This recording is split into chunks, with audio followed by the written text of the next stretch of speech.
Hey guys, welcome back to Married at First Sight Australia. So we're covering the show in honor of Melanie Machete, who asked for it, and I obliged.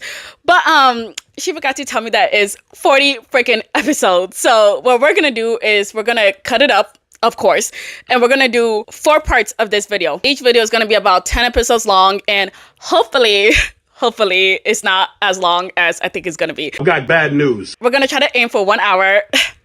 Let's hope. I really hope it's just an hour. Please. Nope.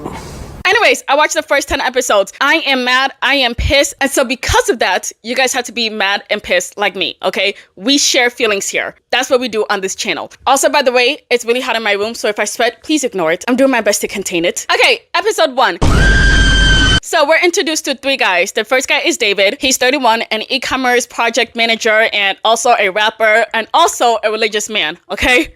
You don't need to remember all that. That's just a little bit about him. Danny, 34, real estate and businessman. Steven, 34, he's a marine technician, but he said that he doesn't think that he's as hot or as tall as the other guys, and that's what the girls want, and you know, he's not that, so yeah, sucks for him, I guess, but there's a lot of girls that like short, ugly guys. Not me, but there's girls out there that like that, so there you go. Chris is the next guy, and before I could even find out his age, what he does for work, he just comes out the gate rude as fuck, okay? Like the guy is banging on the table and stuff like that. I was waiting for some service over here. And then he's meeting the guys, and he's already like, I won't remember any of you guys' name. Like, what? There is one. Chris. David, nice to meet you, mate. Chris. Nice to meet you, Chris. We'll have to get all these names anyway. What the fuck? And then he even asked the guys if they were telling the truth or not and what they were looking for. Rich, why would you say that? How many people lied? How many people said something that they don't mean? And then in his interview, the interviewer asked him what turns him off, and he said fake tan, needy, and fat people. Like, damn, this guy has no filter. He's coming in hot. But he brought up that people might like him or hate him, and safe to say, I fucking hate you, okay? I can't stand you, but you can stay because I like people like you on TV. Not in real life, on TV, because you bring in the drama. So, yeah, you can stay. There's a reason people are going on this show. There's a reason you got experts. If that's a qualification. But David asked other guys if they're going to have sex on the wedding night. And this one guy who's a bit older than the rest is like, yeah, hopefully I can. Maybe even at the honeymoon. And Chris, y'all, Chris said unprovoked, can you even get it up? Like, why would you say that? Like, why would you say that? It's rude and it's low and it's just straight mean. Is it getting up? Is it getting up? You asking me because of my age? Chris was like this. He was stirring the pot. But the guys asked him what he's looking for, and he said looks, and yeah, that checks out. They asked what are his deal breakers, and he said fat people. Yeah, that also checks out. It can be harsh, but I'm not afraid to say it. I don't go down the street calling someone fat, but like if I have a genuine interest in someone, they're generally going to be like fit and healthy. Okay. Indicates to me why he's struggling to find love, because that's the way he speaks about women, that he's got no chance. But then another guy comes in. His name is Grayson. He's 34, and he's a company director. I think so. I hope so. Anyways, moving on to the ladies. The first girl we see is Beck. She's 35. She's an account manager, and she's also kind of ditzy, not gonna lie. We found out that she's a bit self-conscious of herself because she used to be overweight, and she lost 20 kilograms, which I don't know how much that is in American currency. American metrics. There we go. But I think that gotta be like about 44 pounds. That's a lot. But she's still self-conscious about it. I'm like, girl, what? You look amazing. You're gorgeous. Anyways, next person is Julia. She's 35, and she's a charisma, confidence life coach. I think that's what it is. I didn't even know that was a job. Okay. Is that like another name for a life coach? I think. But anyways, the girl is bisexual, so she doesn't know whether she's going to get a girl or a guy as her marriage partner. Next is Rebecca. She's 51, and she's a leasing manager. Then the next person comes in. I think her name is Gia. So she's 35, and she's a disability social worker. But y'all, the girl comes in like she's that bitch. I'm not easy, but with men I always get my way. It's easy to know why. Beautiful fake tits. He's gonna listen to me, isn't he? I definitely take pride in my appearance. I'm up at 6 a.m. looking like a Barbie, that's it. Other women are like, oh, look at her, like, why does she feel the need to have her tits out? Like, because Karen, I want to have my tits out, what's wrong with that? Like, I don't care. So far, my first impression of Gia in the first episode, I really like her, okay? Only because I know she's a bitch and I know she's gonna start problems. And if she's a nice bitch, I'm gonna be rooting for her. But if she's a rude bitch, I'm gonna need her to be with Chris so she can be Chris's problem. And y'all, already she's showing that I actually want her to be with Chris because she is a major bitch. Like a major one. I'm seeing some sweet girls, like pretty, but not like baddies. I don't see myself getting lost in the crowd. Look at me. Tell me about you. When you're done. So she's talking to Rachel and she's talking about how she's been in situationships and relationships and all the guys that she dated have broken up with her. And Gia's looking at her like, girl, I have never been broken up with, ever. Like, why would you say that? Never been broken up with. I leave every guy, like a bit of a man eater. I leave every guy. Yeah, nah. Trust me when I tell you this one's gonna be spicy. And then Rachel is pouring out her heart to her, telling her her whole life story. I think she's even about to cry. And Gia looks so bored. She's like, yeah, okay, yeah, whatever. Yeah. While the girl is talking. And she even said it herself that she's not listening. And she called Rachel boring. And if she was boring, I'm so sorry. And so I've not been in a proper, They're just very basic. What you're looking at is a confident woman. Sorry, boring. But after Rachel's done talking, Gia starts bragging about how she was in Playboy. And as she's talking back, remember the first girl, she cuts her off and she's like, anywho, has anybody talked about when the last relationship ended? And Beck is looking at her like, girl, you did not just cut me off. And yeah, she did. Beck? Is that her name? She was looking at me in a way like, I hate this. And I was giving it back, so I don't really care. Like, relax. Like, you're 5 out of 10, so chill. But the older lady, 51, Rebecca, she's like, cheers, everybody. I love you guys, but don't take my man. And everybody's laughing because, you know, she's making a joke. It's funny. Ha ha ha, laugh. Gia, on the other hand, is like offended. Why? I don't know. But she's like, oh, girl, nobody wants you to see a citizen. Like, it wasn't that serious. She was just playing around. Why did you take it so personally? Weirdo. But we get back to Rachel. So she's single, duh. Been in a 7-year-long situationship. Not even a relationship, a situationship. And like, girl, you're just suffering because who has a situationship for that long? But she said that in that relationship, she felt like a secret. And she felt like the guy that she was dating wasn't really proud of her. And basically, she doesn't fit the beauty standards. I've never been told by a partner that I'm beautiful. I've never received compliments like that, like you're beautiful, or I'm you know, shocked. out. Sorry, I'm just like. And then right after we see her, we see Steven, the guy that said that he's not any girl's type. We found out that he's a marine technologist, I don't know, he works for boats. But not only that, but he's a mama's boy. We were watching Married at First Sight with your father, and I said to you, you should actually apply for the show because you're quite funny. But, I was surprised he got picked. You know what? I don't really mind mama's boys as long as they know how to split their love between their mom and their wives. I feel like if they know how to do that, it's fine. But Steven said that he's not been in a relationship in 10 years, but that ends now because he and Rachel are gonna be married off. But next is Alyssa. She's 33 and she's a nurse and also a social media manager. To be honest, she's a bit weird and her parents said that she's crazy and yeah, she kind of is. Who's your daddy? I'm my daddy. Who's a slay queen? I'm a slay queen. Are you gonna have a productive day? Yeah, I'm gonna have a productive day. We're gonna get shit done. Cheers. Hey, that was weird. Anyways, her last relationship ended after 6 years because the guy didn't want commitment and she wanted it. But her partner is gonna be David, the e-commerce manager / rapper / religious man. Him. And his thing is that the girls want bad boys and he's a little good church boy and so the girls don't want that. And he lists all the things that he wants in a woman and basically it's Alyssa. Anyways, it's now wedding day for Alyssa and David and Alyssa's acting like a little bridezilla, but that's okay. It's a wedding. We'll let that slide. David walks up at the altar and he wants a girl with a big butt. And I think you're gonna be a bit disappointed.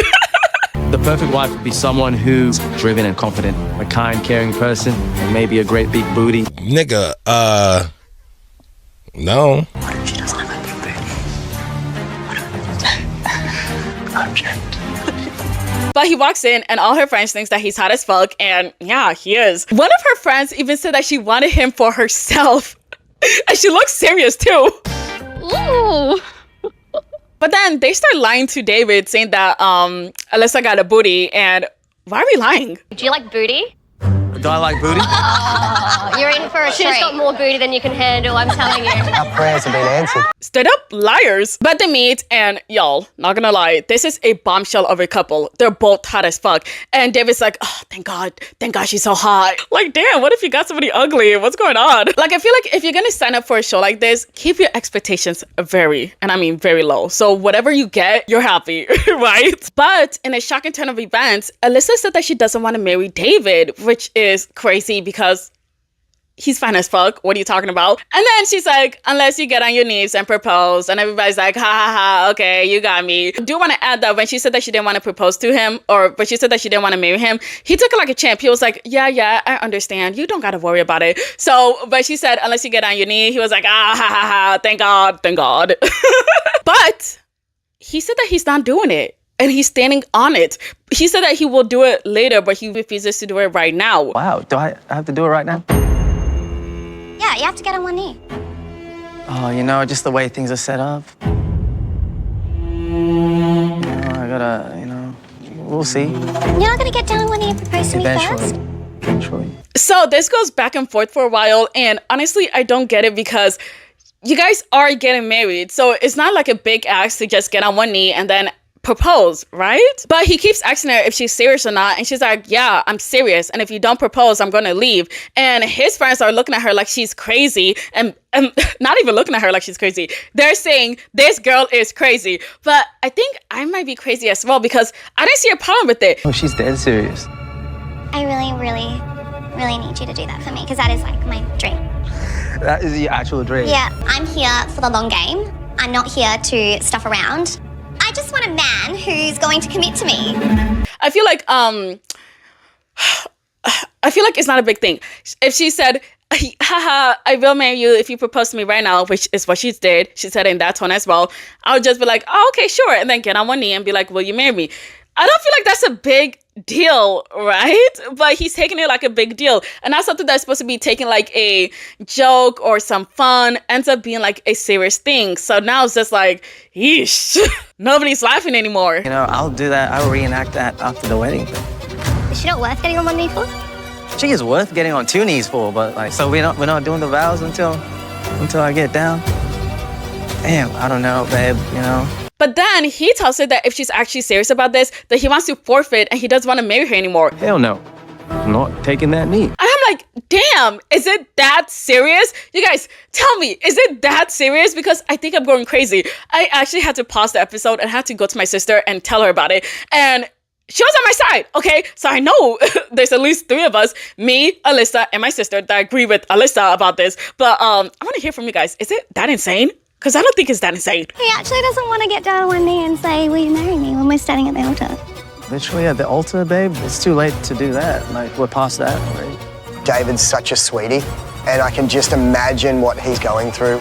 But after hesitating for the longest time, he finally gets down on one knee and then he finally proposed to her. And her friends and family are laughing and clapping, but his friends don't look so happy. It's like, eesh. And even he said that this is a red flag, but I'm just thinking like, it wasn't that serious. Like, you could have gotten on one knee, but okay, I guess. If she's a girl who's that demanding, it's her way or the highway, I'll be dead honest, hand on my heart, that seemed like a red flag moment to me. But then she said, oh my gosh, Jesus Christ. And she said that out loud, and he's like, what? And then his friends are like, what? And then everybody's like, why did she say that? Because, religious, you don't really say that out loud.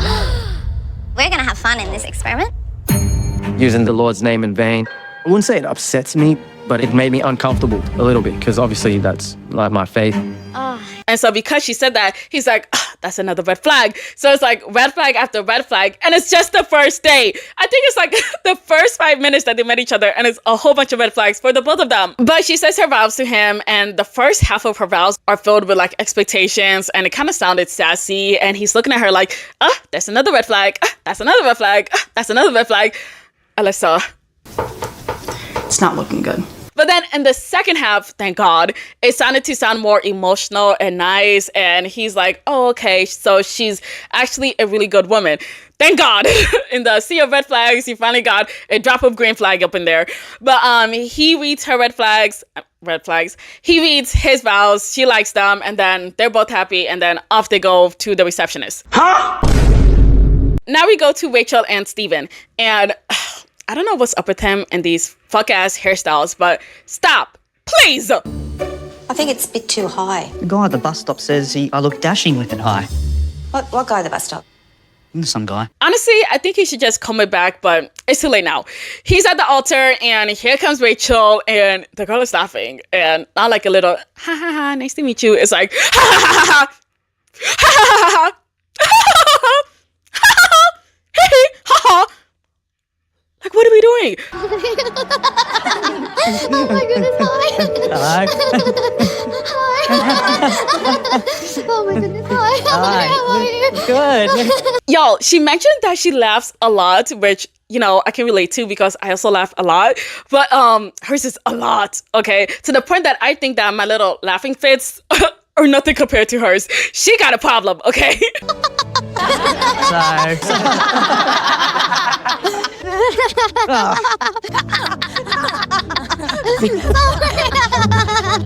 Okay, Mom. Okay. The ceremony. But y'all, the dude probably thinks that she's laughing at him and she just keeps going. Honestly, just turn around because you're embarrassing yourself. You need to stop.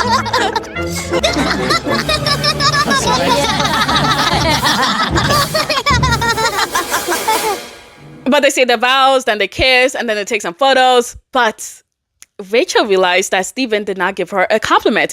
And, you know, earlier I said that the girl said that through all her relationships, no one ever called her beautiful. And so because of that, she's now spiraling. Not had a compliment on the way that I look today, my dress, makeup, or anything like that. I've told him, you know, he looks very handsome. That has stung a little bit because there's not that compliment back, I guess, to your bride. Y'all, I do low-key feel bad for her because even the wedding photographer, he was like, beautiful wedding dress. Like, he didn't call her beautiful. He called her wedding dress beautiful. I'm like, damn, you couldn't just call her beautiful as well? Or just say, yeah, you look beautiful. Like, that sucks. Honestly, I would crash out. I would. Such a beautiful dress. Thank you. It is my wedding day, so it would just be nice to have something coming back my way. But now the other receptionist and Steven's sister called Rachel beautiful, and she's like, oh my gosh, thank you. But Steven still did not call her beautiful. And I'm like, I hope this is not the plot line because this is what it feels like it's gonna be. But as they're sitting and talking, more like she's talking because she's trying to have a conversation with him, but he's just giving her one-word responses. And now she's like, oh my gosh, first he didn't call me beautiful, and now he's not really trying to talk to me. I don't think he's that into me. And so she decides to confront him, and so she takes him to the side and is like, I noticed that during our whole wedding, you didn't call me beautiful even once. And he's like, oh my gosh, I dropped the ball on that. He apologizes, but he still didn't call her beautiful or pretty or anything like that, which is so crazy because in the interview, he's like, she looks amazing. I'm just like, thanks for telling us. Can you tell her? But he never does. But I guess it doesn't matter to her because she doesn't mind. Back to Alyssa and David. So the other receptionist, his friends are nervous for him because they're like, Alyssa's crazy. She's domineering. She's gonna eat this man alive. And so they pull David to the side so they can have a chat with him. I still think you kind of do. The family did say, watch out, buckle up. She's a lot of work. She's a lot. She had to be like dominant over you. Yeah, get on the knee type vibes. I was just like controlling, like, Yeah. holy crap. You know, I thought when she said get down on the knee, it was a prank to test whether Yeah. I'm a walkover. I was just like, here we go again. So David said that in his past relationships, he let a lot of the women walk all over him. And so he doesn't want that to happen again with Alyssa. And so he thanks his friends and said that he's going to be keeping an eye on her. So, you know, the cycle doesn't repeat, I guess. So David goes back to Alyssa. And before he can even say anything, Alyssa apologizes for putting him on the spot with the whole proposal thing. And he's shocked because, you know, he didn't expect that. And I didn't expect that either. Sorry if that came off the wrong way. No, I appreciate that. You know, it meant a lot to me. She just needed that reassurance. And I think she's definitely got a soft side, which I needed to see. So now, after all of that, I'm thinking, am I the problem? Because I still didn't think what she did was wrong, but Okay. I mean, I wouldn't have done it, by the way, I'm just saying. But if I was like somebody that sat in the audience, I'd be like, what's going on? But me, myself, I wouldn't do that myself. You know what I mean? Why am I trying to over-explain myself? I don't need to explain myself to you guys. I know what I would do, and I wouldn't do that. Yeah. He also finds out that she's a Christian woman, and he's like, oh my gosh, thank God. But that's where their segment ends. And now we're moving on to episode 2. So it's the next day, and neither couples got active, which makes sense. Who would sleep on the first night? Not me. Who are you? Stranger. Danger. Get away from me. Oh, wait, we're married. Come back around the 3rd or 4th day. Then we can talk about getting active. Only if you're fine. But the next person we meet is Luke. He's 30. He's a farmer. His last relationship was about 5 years ago. Recently, his father died from cancer. Not recently, about 6 years ago. But, you know, it hurt him. It hit him a lot, especially because watching somebody so close to you die tragically, it was extremely hard for him to watch all of that. But he said that what he wants in a woman is just a really nice feminine woman. And the next person we meet is Mel, his partner. And she is very feminine. She's like, I'm pink and my partner needs to be blue. Yeah. Gender roles. That's what I love here. Yeah. Do I follow gender roles? You know what? I follow gender roles when it conveniences me. That's it. If it benefits me, I'm all for it. Fuck. Whatever. I don't give a fuck. I don't give a fuck. Do I look like I give a fuck? Because I don't. I don't care. I don't care. But his wife Mel is 28 and she's a communication specialist. And y'all, it's the day of the wedding and he's driving there and he forgot the rings. How do you forget the rings? You got the rings? No. You never told me to bring them. Yeah, I said do not forget these. No, you didn't. Yeah, when I gave it to you. No. These are rings. Oh. Fun times. So remember them.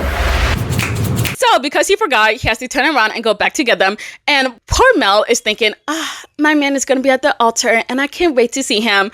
Whole time he's running back home trying to get the rings. We're going to get there so late. Okay, let's get these rings. Thanks. Get everyone to the car. I'm just trying to think, why wouldn't you guys check if you have everything, especially the rings? I don't know. That's just me. But Mel gets there first, you know, at the altar. And everybody turns around expecting to see Luke, but it's not Luke, it's Mel. And everybody's like, what are you doing here? You're not your husband. And she's like, wait, what? Why isn't my husband here? Where's my husband?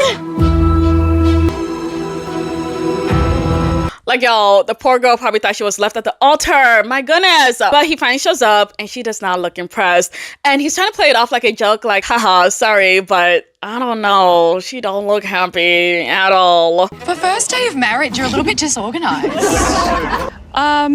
This is such a big event in someone's life. Like, how do you mess it up like that? That experience for me, I feel like was a bit ruined. But she decides to give him a chance. And as she's saying her vows, he's just chewing his gum.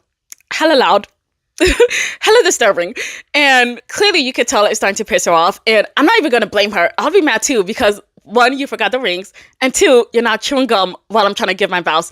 Bro, get it together. Also, why is he even chewing gum in the first place? I got some gum in my mouth. I might spit that out.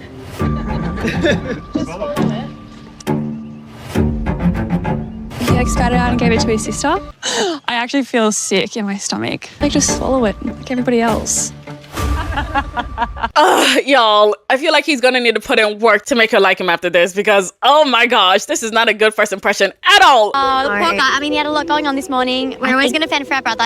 I think it comes down to just the stress and the nerves, but I think he definitely has some making up to do. So he reads his vows and I really like them. I think it's very sweet. I think he's hitting all the points that she wants in a man, but she's not feeling it at all. She's like, I don't feel the chemistry. I don't feel like this is my husband. I don't feel like this is my man. I'm thinking like, what? Why? Everything he was saying is what you want. You want a masculine man that wants a feminine woman, and he's a masculine man that wants a feminine woman. What don't you see in him? But I think because he was late and because he chewed the gum, that was it for her. Now she doesn't want this man, which is a reach, honestly. I think those are both forgivable offenses, but okay. So far, this doesn't feel like the fairy tale I'd pictured for myself. This feels like something out of, I don't know, some sort of comedy movie, but it's not romantic comedy. It's just comedy with like Adam Sandler, and I don't like it. But we're gonna take a pause on them and go to the next couple. The guy's name is Scott. He's 33. He's a successful businessman. Think about those guys that wake up at 4 a.m. They have a Lamborghini and they're all about success, success, success. If I can do it, you can do it too. I'm a total mega Chad. Those type of guys. Except he's actually really nice. Honestly, I think he's a bit too nice, which is unfortunate because his partner is Gia.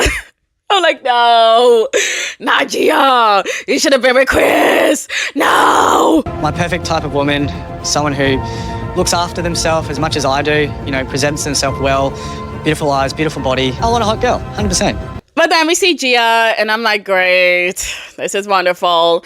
Honestly, I do think they match each other's aesthetic, though. They seem like they both have the same circle, I guess. But he said that his last relationship failed because he has a high sex drive and his ex-girlfriend did not have one. And so he wants to bang all the time. She couldn't bang all the time, and they couldn't make it. Luckily for him, Gia has a high sex drive, so yeah. Also, she said herself that she's a catch, so... yeah. I don't want vanilla. I know my worth. I've never been cheated on because I'm a catch. I cook, I clean, I have a brain, I'll keep him stimulated, and I'm up at 6 a.m. looking like a Barbie. That's it. But we found out that she's a mother, so yeah, that's shocking. We also found out that she was bullied in school for her looks, which, yeah, sucks. But also sucks even more because you knew what it felt like to be bullied, and yet you're bullying other people. That's horrible. That's not nice. That's weird. That's a weird thing to do. Yeah, get it together. I don't like those type of people. I feel like, I don't want to say you're worse than the bullies because they made you that way, but you're no better. Shame on you. But it's time for the wedding day, and Gia's getting ready, and her two friends come in, and y'all, they are loud as fuck. So loud that Gia's like, oh my gosh, they're pissing me off. They need to shut up. And so they walk upstairs, and they get to her room, and they're like, Gia, hey girl, hey. And she's like, can you guys stop talking? You guys are so freaking loud. Be quiet. And then they start fighting. We have a ton still to do. Don't distract me. Like, we're really time crunch. Breathe. Don't piss me off. No, breathe. Calm down. My wedding. Don't be a bridezilla. I was good till you guys came. I'm not even lying. Okay. It's fine. Okay, she's debriefing. And you come in here with this energy. It's too much. So she tells her guy friend to rein it in, and he doesn't like that, so he storms off. But I'm a bit confused because if they came in that loud and that excited, it seems like she's also that type of person, because why else would they come in?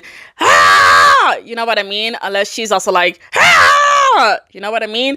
But also time and place. If she said stop being so loud, just be like, oh my bad, I'm sorry, and then continue on with your day. But also she did yell at them straight out the gate, so maybe that's why he came back with the hostility. It doesn't matter. This is only episode 2. Let's move on. Don't kick your best friend out of 10 years. Don't treat me like I'm a piece of shit. Do you think you upset them? Is she all right? If I did, they need to get over it. It's my wedding, not theirs. Chill out, Diva. You're not Mariah Carey. Sit down. Like, it's my wedding. Shut up. So look at Mel. She tells him that he embarrassed her and he feels so bad. And so he tells her that he's going to try to make it up to her. So now they're at the reception and they're eating, and she's still upset at him. And eesh, I know he came in late, but give him a break. I'm low-key starting to feel bad for him. And also when you see them, they're sitting like really far apart, and everybody can tell that they're not getting along. Like, I know he was late, but who cares? I think he's really nice. But he says, hey, there's my mom, those are my sisters. Do you want to go talk to them? And she said no. Why would you say no? This is your wedding. This is the first time you're meeting this man. This is the first time you're meeting his family. Try to talk to them. Come on. Be mad at him, not his family. But she goes to talk to her mom because, you know, she's not feeling the whole thing. She tells her mom that, yeah, he was late because he forgot the rings. Can you believe that? And her mom is like, oh, he just forgot the rings? Oh, okay, that's not that bad. Go ahead and talk to him. He sounds like a nice guy. So it's like, even your mom is saying that, relax, okay? Chill. Try to have some fun. And she's like, okay, mom, I'll try. Like, yes, try. So now the next time we see them, they're talking it out. And basically, she's still mad. Why? Get over it. It's been like, what, 5 hours at this point. But she's still mad. He's taking full accountability. He's like, he's so sorry. But she's like, but you were just so late. And you were chewing the gum. And I just didn't like that. And he's like, I'm sorry. I'll try to make it up to you. And that's the end for them for this episode. Moving back to Gia and Scott. So her and her friends made up, which I'm not really surprised about because they kind of give off sibling vibes. But yeah, it's time for her wedding. And I don't like her look at all. Honestly, I think that she looked better on the day where she was meeting other girls than she does on her wedding day. And that's saying a lot. This is who I am. Beach! I know. But she's having a beach wedding. By the way, I don't think they can choose what type of wedding they have because she's complaining about the beach wedding. But they're having a beach wedding, and the slit on her dress is not to the side. It's more like in the middle, but a little bit to the side. But the wind is blowing so hard that it's like driving the dress up, and the slit is also like really far up her legs, to her crotch actually. And so because it's blowing, you can see her panties. And I'm just like, damn girl, you're going through it. And I love it. I said, oh, you right? No. Take them off, take this Yeah, I'm off, gonna take carry this them. off. I can't. Scotty typically doesn't like girls that swear a lot. I know he finds it in ick. Oh my God. Oh my God. Luckily for her though, Scott loves what he sees, and she's also like, yeah, he's kind of hot. Also, she said that he got nice teeth, and I'm like, really? But also, if you look at her teeth, everything makes sense. He has nice teeth, and I'm a teeth person, so the first thing was like, okay, nice smile. He has nice eyes too. The teeth are real? No, but neither are mine. I think we got matching veneers, so I think it's meant to be.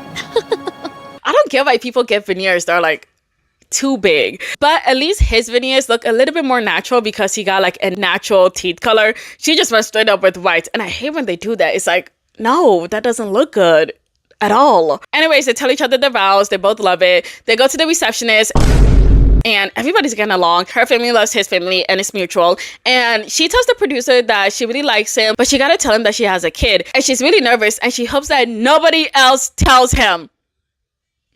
She's hoping that nobody will tell him that she has a kid before she tells him that she has a kid. Let's hope that doesn't happen.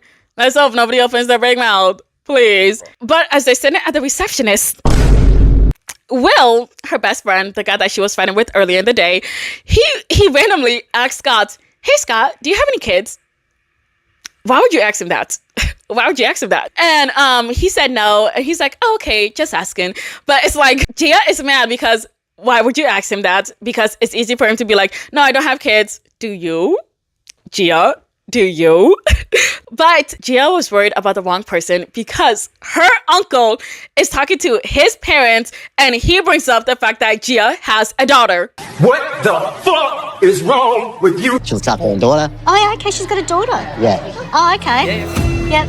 Yeah. Yeah. What am I supposed to say? Anyway. It's always the uncle, right? Right? It's always the freaking uncle. And I accidentally spilt the beans and said about Gia's daughter. I wasn't supposed to say that. But Scott's mom comes up to Gia and she's like, hi, Gia. I heard you got a daughter. And just like, oh, how did you know that? And now she's looking around like, who the fuck told her? Who the fuck told them? Oh my gosh, does Scott know? Who said it? Because I'm pissed off. Then Scott's mom goes up to Gia's mom and it's like, hi, I heard Gia has a daughter. And Gia's mom is like, how the fuck did you know? How the fuck did you know? Who told you? Does Scott know? Who told her? Who told him? Who's going to tell him? But Scott's mom is like, yeah, your brother over there was the one to tell us. And Gia's mom is like, oh, that fucking idiot. And so she goes and tells Gia, and Gia's like, oh, that fucking idiot. And the uncle is watching them, and he's like, oh, I'm a fucking idiot. Great. John, my darling cousin, he can't help himself. He's got a big mouth. He just blurts stuff out. It was your uncle. You idiot. You're upset with me. Yeah. You're gonna hear about it, mate. So Gia decides to give her uncle an earful, and he looks so apologetic, and he says that he's so sorry because he didn't mean it. And yeah, you guys, he didn't mean it. But Gia decides to go tell Scott, and after she tells him, he's like, I don't mind. I don't care. And she's like, oh, you don't? He's like, no, I don't. I don't give a fuck. I even dated a girl with kids before. And she's like, what? He's like, yeah, I don't care. There's nothing wrong with that. Yeah. You're good. You can breathe now. Does that feel like a weight off your shoulder? How do you feel about being like a stepdad, potentially? As long as they like me too. To be honest, I don't think about it like she's a part of you, which is a part of me. Moving on to episode 3. So Gia and Scott did not sleep together. They both like to wait, which is shocking to be honest. Luke and Mel did not sleep together. They didn't even sleep in the same bed, which is not shocking. Mel said that if they were to sleep in the same bed, she would put pillows in between them. And I'm like, okay, Mel. We got it. You hate him. We get it. Alyssa and David are on their honeymoon and they're having a great time. Steven and Rachel are also on their honeymoon and they're having a great time. Well, just Rachel, not Steven. I think he had a stomach bug, and it really sucks because I think their honeymoon is like something to do with nature. So they're not at a typical housing place. They're like in a tent, and they have one bathroom, and the bathroom doesn't have a door, and it just has like a little blanket cover or something. So he's like, yeesh, I gotta poop in front of her and she's gonna hear it all. Yes, ma'am. Yeah, definitely not soundproof, babes. I am really concerned. It's the sound. It's not so much the it's the view, it's the sound.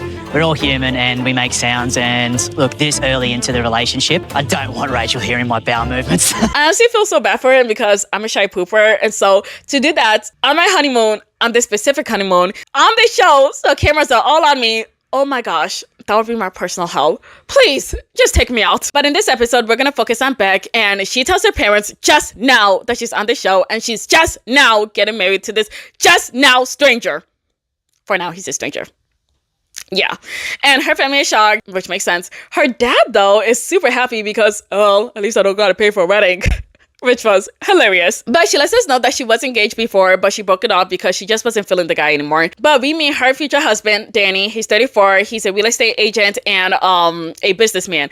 And y'all, that man is tatted up. I like it. I really do. And usually I don't like guys that are tatted up, so yeah. Let me calm down because somebody said that I just feel like an ugly guy. But Danny isn't ugly. But also I do need to go outside.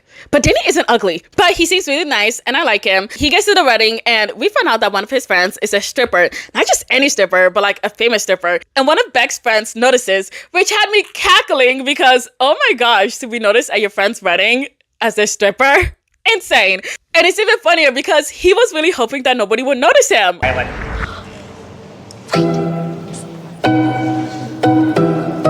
Nice. He looks like right. He looks like Channing Tatum. Yeah. He's a stripper. I'm pretty sure. I was wondering if he was gonna do like a special dance for the bride afterwards, but no. Anyways, Beck comes in and she also notices the stripper. Has anyone ever told you you look like Channing Tatum? Have you seen that stripper that's making heaps of money? That's him. Y'all, at this point, I need to look up this guy because apparently he's pretty popular because damn, not one but two people notice you. Jeez. So when Beck and Danny met, it was actually a really good meeting because they were both laughing at a lot of what each other was saying, especially a lot of what Beck was saying. Like everybody was like really enjoying Beck because she was so funny and she just had really great banter. You slept with my friend the other night. I didn't recognize the bride, so that's all that matters. I'd heard you didn't bring her after, so... And so in her vows, she was also really funny and everyone's like, oh my gosh, this girl is great and amazing. Now it's Danny's turn and he says his vows, which also sounded really well. But he said, oh, I'm hoping for a Bonnie and Clyde relationship. So, you know, you can bail me out whenever I go to jail. Ha ha, it's a joke, right? Right. She takes it seriously. All of a sudden, her laughter becomes like a frown and she's like, what did you just say? What did you just say? And now she's freaking out.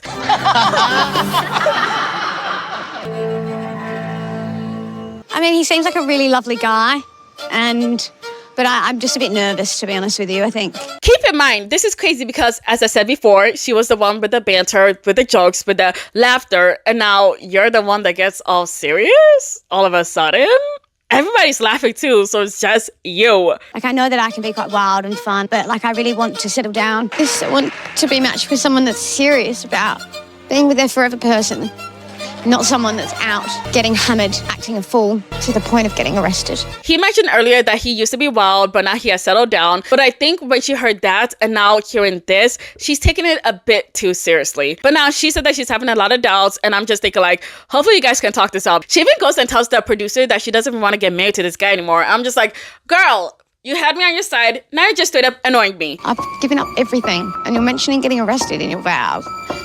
Girl, shut the fuck up! But now we move on to Chris, my favorite person. Yay. Y'all, the experts don't like him because he's a douche. Chris is opinionated, he's abrasive, and he has no filter. Experts. I think Chris may be our greatest skeptic of all. Are experts in relationships? If that's a qualification. But we found out that he's 31, he's a construction supervisor, and the experts asked him, why are you even here if you're so skeptical about all of this? And he said, well, didn't just never worked out for me. And I wonder why. But his poor match is this model named Brooke. And y'all, she is so freaking gorgeous. I'm just like, no freaking way they're gonna let this gorgeous girl marry this fucking douche of a man named Chris. It gotta be her personality. Her personality gotta be shit as well for them to match them up together. Yes. But we find out that she's 27, a model, and unfortunately for her, all her ex-boyfriends keep cheating on her. One boyfriend that's cheated on me with an escort, one that's cheated on me through Facebook, one that's flown another girl from another country. The list goes on, and I'm just like, can a girl catch a break? But now it's time for the wedding, and Chris got to do something really, really, really important. He got to prove to us that he's 6 foot tall. So this man takes out a measuring tape, and he starts measuring himself, and he's like, yeah, there it is. I told you guys I was 6 foot tall. Like, who is questioning you about your height? Nobody cared. But also, he talks about how he wants his wife to be really, and I mean really hot, and he's gonna be disappointed if she's not hot. If I turn around and see a short, overweight blonde girl with fake tan, I'm gone. What if she's not into you? As in, like my physical, she doesn't like my physical looks. Please.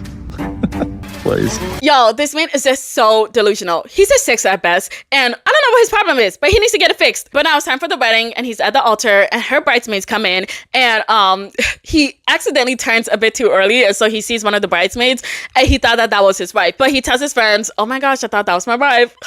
Thank God she wasn't my type.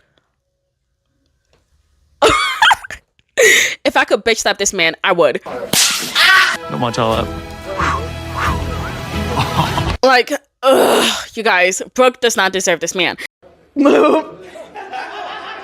But she comes out with her wedding dress, and it's like a short wedding dress, and it's really cute. I like it. He turns around, and he's like, oh, not bad, not bad. Not bad, bro. Better than what you would ever get ever in your life. But then his real self comes out at the interview. He's like, oh yeah, she's really attractive. I really like what I see. Like, could you not tell her that? Why did you just say not bad, not bad? Oh my gosh. But we found out that Brooke might actually be taller than Chris. I'm gonna go up a little bit. Yeah, get up. Where's the inches? I'm 6 foot. But she's wearing heels, so she'll drop down a little bit. I'll be taller. She's taller. She's making you feel like a little bit like you're doubting yourself. I'm not doubting myself at all. Yo, I was absolutely living for Brooke, making this man look so small, both figuratively and literally. But they start reading their vows, and his was straight up shit because he's talking about, oh, the experts, I know they're not gonna do their job right. They probably got their education from a cereal box. I'm just like, damn. And Brooke is also like, damn. And we're both like, damn.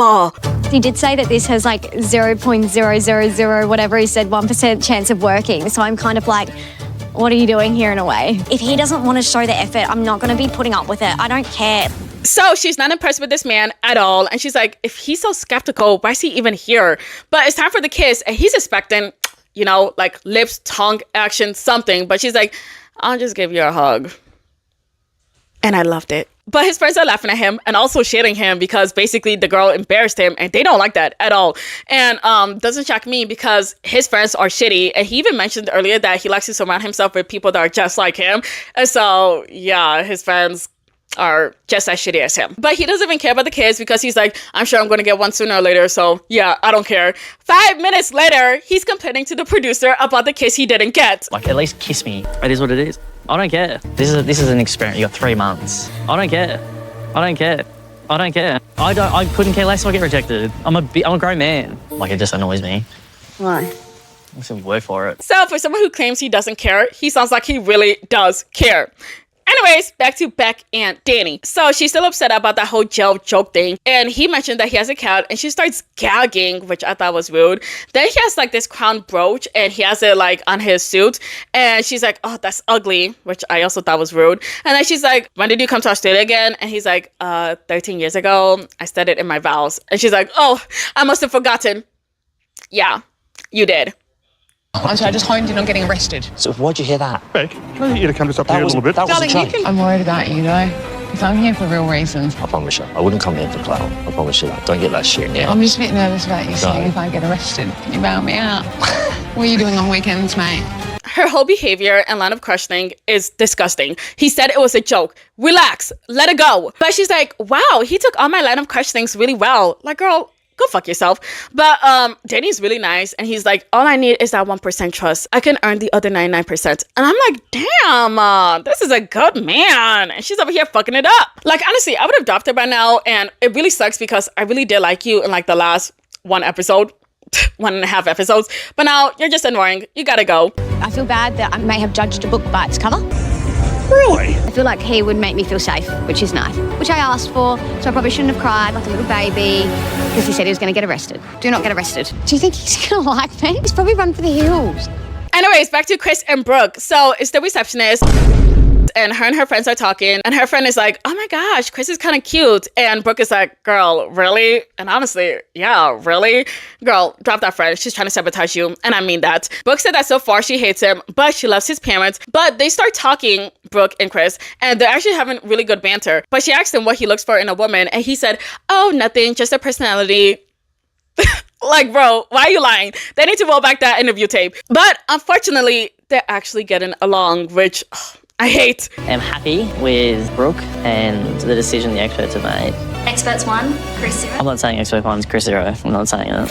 Experts can still be 0. They're not getting point 1. They're not getting any sort of points. I'm keeping my points, and they'll get their points later when it's deserved. Back to Beck and Danny. So she apologized for how she behaved, and he forgives her, which is great. It's the next day, they're on their honeymoon, and they did not bang. That's good. But she said that she did feel his wiener, and she said it's big. So yeah. Then we see Chris and Brooke, and they slept in separate rooms. Haha, sex for you. I love it. Then we see Mel and Luke, and she is still uptight, even on episode 3. Like, it's been a whole episode. Let it go. And y'all, he is trying. He really is trying. I'm on my honeymoon, but I'm not feeling those romantic honeymoon vibes. Oh, I didn't realise they made a photo of us in the future. That's really weird. It's so unfortunate because we really wanted a fairy tale, and at the moment I'm not feeling like I'm the princess in the fairy tale. Where's that boat?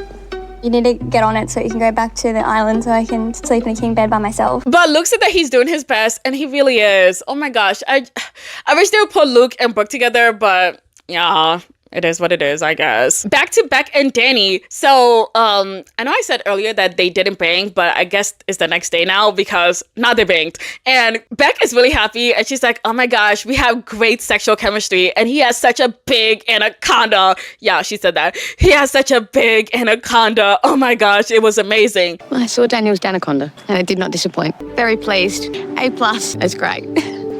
So much better than it being a dud. Jesus, thank God. Imagine, that would be awful, wouldn't it? Not having sexual chemistry with your husband. Then we look at Danny, and y'all, he looks like he's contemplating life. if there was a building and he was on top of it, I think he would be thinking whether or not he should jump or not. Like, y'all, I just know the sex wasn't good for him. And then he says that the sex wasn't good for him. Sexual chemistry, it's either there or it's not. It's not there. I want to go and have a dip. Well, I am attracted to Beck, but I'm here to find love. And I'm just concerned that there's not enough chemistry between me and Beck for it to be that, to be honest. Like, damn, you guys. Imagine watching this back thinking, oh my gosh, yay, me and my partner were so great. We have such great sexual chemistry. We're doing great in bed. Just for him to be like, yeah, she sucks. We're not good sexual-wise. I don't think she's my partner anymore. Oh my gosh. Oh my gosh. Give me a open chair, please. Anyways, let's move on to something lighter. Lighter, and it's Brooke and Chris.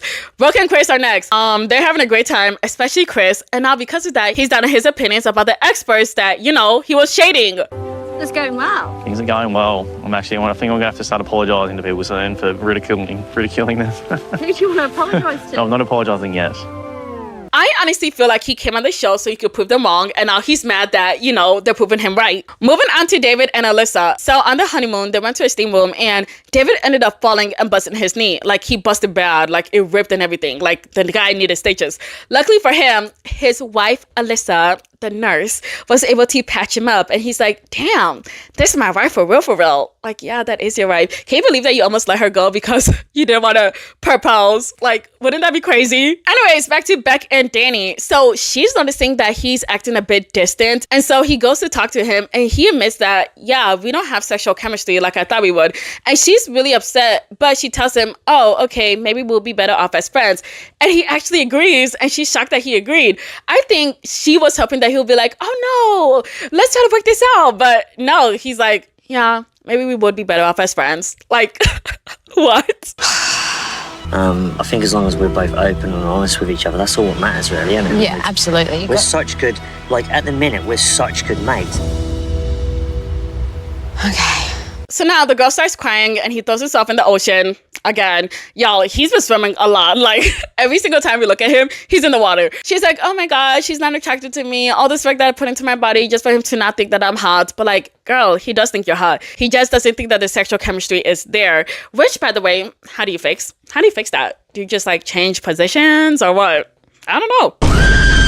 Anyways, it's the next day. Brooke and her thing are doing well. Gia and Scott are doing well. Beck and Danny are not doing well. She's still upset because he's not showing any sexual attraction to her, and he just, once again, keeps throwing himself in the water. Like, at this point, it's getting ridiculous. Anytime you see him, he's in the freaking water. I feel like he's doing as best he can to avoid her, which is pathetic. Talk to her. Stop swimming, please. You might think that a bunch of other women are better looking than me. It's just hard. You know, Danny's not really showing me the sexual attraction side of things. So at this point in time, I don't really feel like I'm desired. But finally, he gets out of the water. He goes and he sits next to her, sees that she's on the verge of tears. It's like, oh. And then he goes back to swimming. Like, y'all. Let's move on to Alyssa and David. They're still doing well. Mel and Luke are not doing well. Not shocking to anybody. They decide to go to a pizza making class, and it's really awkward because neither of them are talking. I feel like they're having better conversation with the instructor than they are having with each other, which is sad. But this really sucks for Luke because he was hoping that this will bring them back together. Basically be like a bonding thing. But Mel is like, oh my gosh, being with him is like a chore. Like, Mel, stop. That is so mean. But they're eating the pizza and Mel's like, yeah, I had a better pizza back in Bali. And he's like, oh, really? I had Bali belly before. Yeah, it was really bad. I had a really bad stomach ache. And she's like, oh, well, I take this medicine for it. And yeah, basically they talk about bad stomach aches and medicine for it on their dates. Yes. Amazing. Anyways, moving on to Rachel and Steven. I hope you didn't forget about them because I sure did. They're talking about football and she's like, yeah, I'm a big football fan. And he's like, oh, really? I hope you're not one of those girls that are like, ah! Because of their favorite team. I hope you're not one of those crazy people that are like, ah!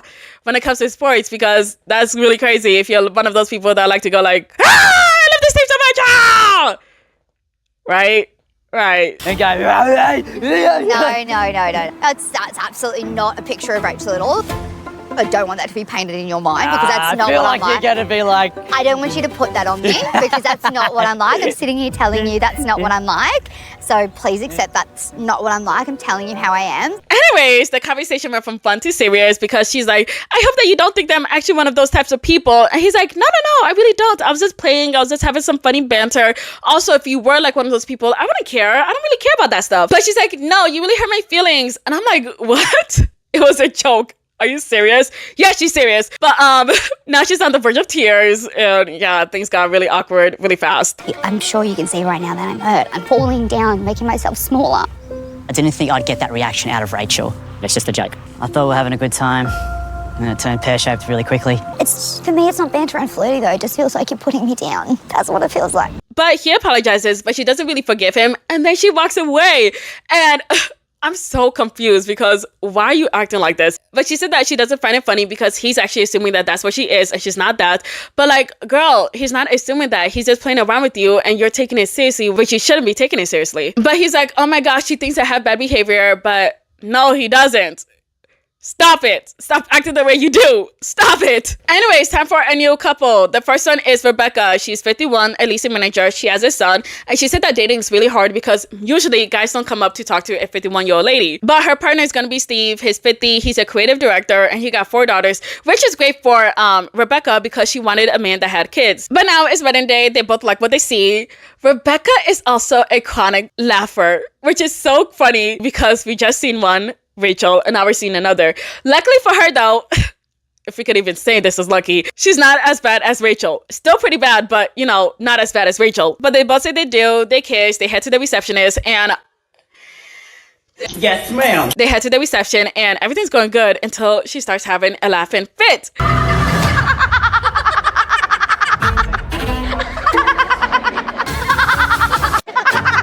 It's definitely something that stands out.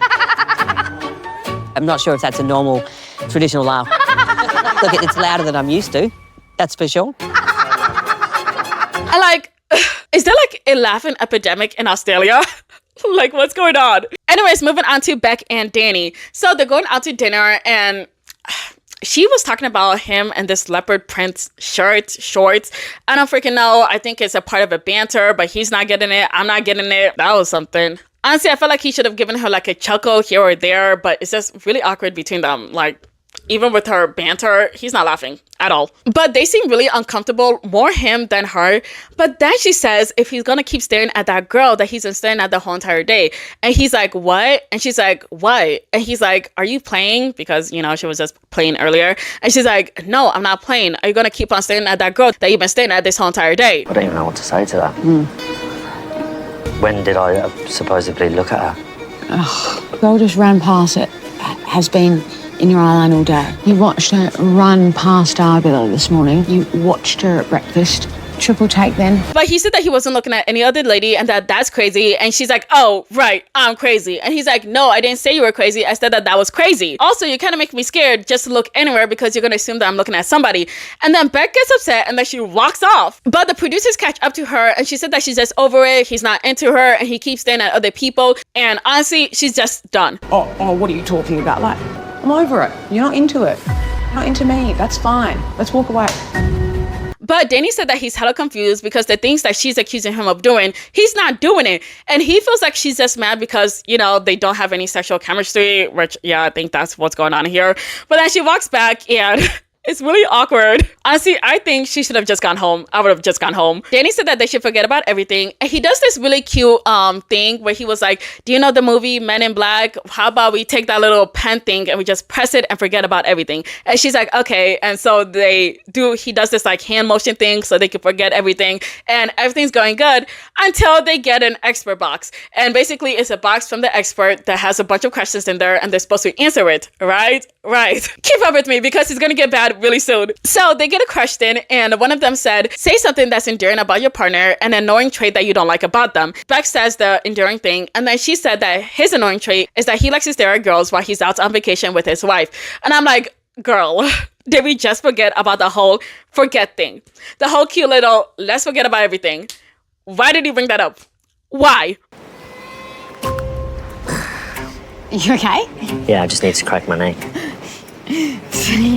Getting deep? But he's like, well, I think your annoying trait is that you think that I stare at invisible women, which I do not do. So that was pretty annoying and frustrating, to be honest, because I don't even know who you're referring to from the bottom of my hat. Okay. I take it, I receive it. I've got nothing more to say about it, I think. But the next question that he gets is, do you feel like sexual chemistry with your wife? I'm just like, damn, what are these questions? Are they watching? Because why would you guys ask that? He said no. Like, he was so blunt about it. He was like, no, I don't.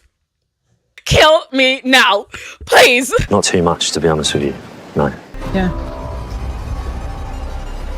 Sure.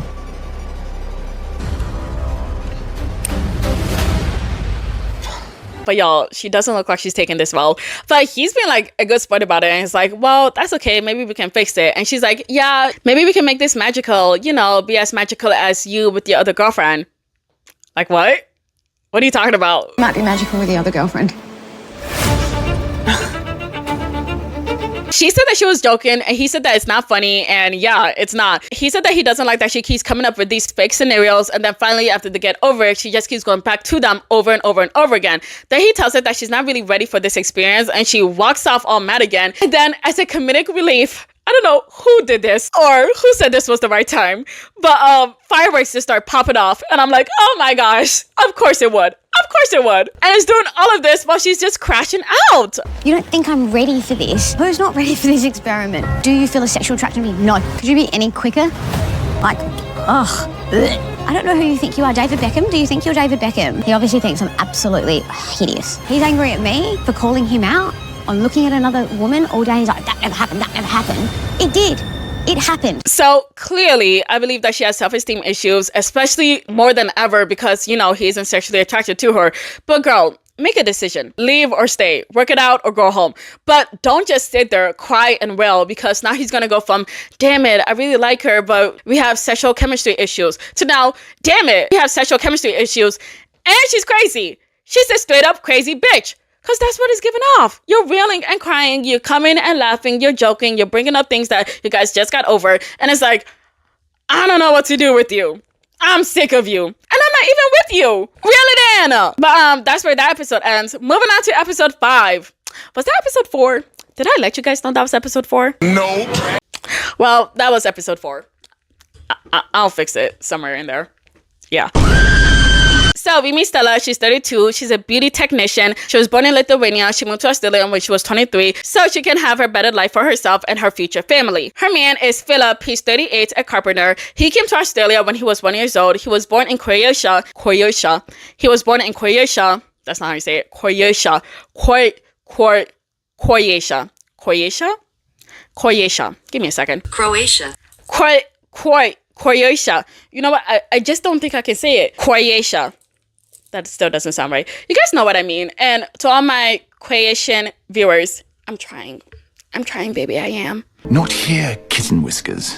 Danny will discuss it later. But even though he's a carpenter, he also does personal developing coaching as well. Yeah, basically he used to be a partier and now he wants to settle down.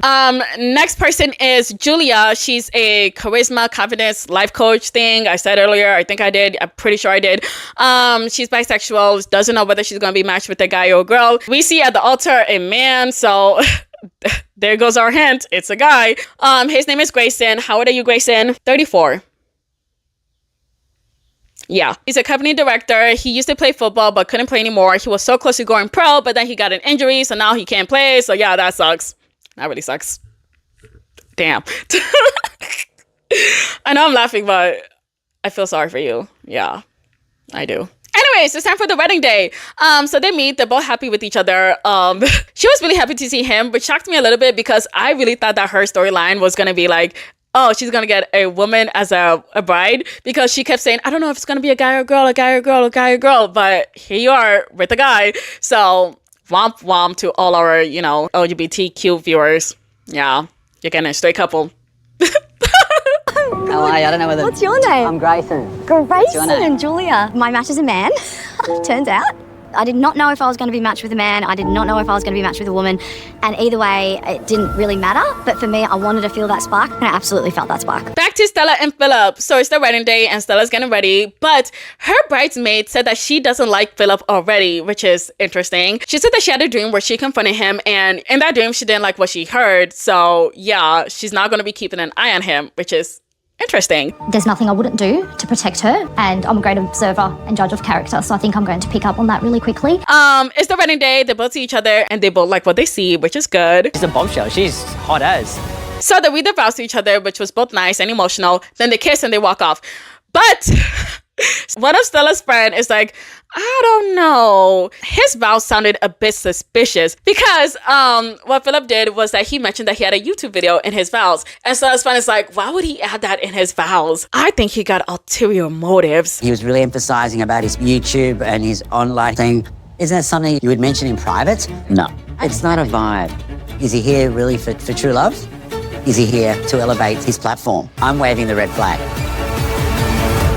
So Philip did in fact mention his YouTube channel, but I feel like he did it in a way where he mentioned like things about himself. He's like, I'm a carpenter. I like to help people with coaching. I'm also a YouTuber, blah, blah, this, blah, blah, that. You see what I mean? It's like, he didn't say, I want to find the girl of my dreams to love and support. By the way, you guys, I have a YouTube channel. Make sure you like and subscribe. Go follow me. Go watch all my stuff. Please like and support. Thank you. Back to what I was saying, I hope that you can be the love of my life. You know what I mean? He didn't do all of that. He just mentioned it in with everything else that he's passionate about. But 2 years ago, I had an epiphany. I had a midlife crisis. I'm a carpenter, but I'm also an online health coach, a YouTuber, an annoying morning person that hasn't had a sip of alcohol in 2 years and hasn't missed a single workout in 3 years. Just know that you can relax and unapologetically be yourself with all your quirks and lean into those things that light you up, because I promise I will. So for now, I don't get the vibe yet that he's just trying to use her to promote his YouTube career. But now they're at the reception and the same friend is still talking about the YouTube thing. And he's like, nobody brings that up in their vows. That's really suspicious. But like, this is married at first sight. They don't know about each other, okay? In their vows, most of the time they talk about who they are as a person and so on. So of course he would bring in his YouTube thing. Well, he didn't have to, but it's not suspicious that he did. But this friend still thinks that it's a big red flag. Dropping the YouTube channel was a bit of an egg. It's not a vibe. This is meant to be your Bound. It's almost like he was selling himself a little bit. Yeah. YouTube channel, I'm a this, I'm a that. Tell her in private, impress her in private. You don't need to tell the general public. What's your vow Your to your vow partner? is this. So this friend, he gets up and he goes to Philip's friend's table and he's trying to talk to his friends about, hey, what type of guy is Philip? And they're like, yeah, Philip is a great guy. He's a carpenter. He does coaching. He also does fitness instructions and he uploads it on YouTube. And the friend is like, oh, YouTube? Is that right? Isn't that suspicious? I find that a bit suspicious. Like, no, it's not. He's just talking about himself.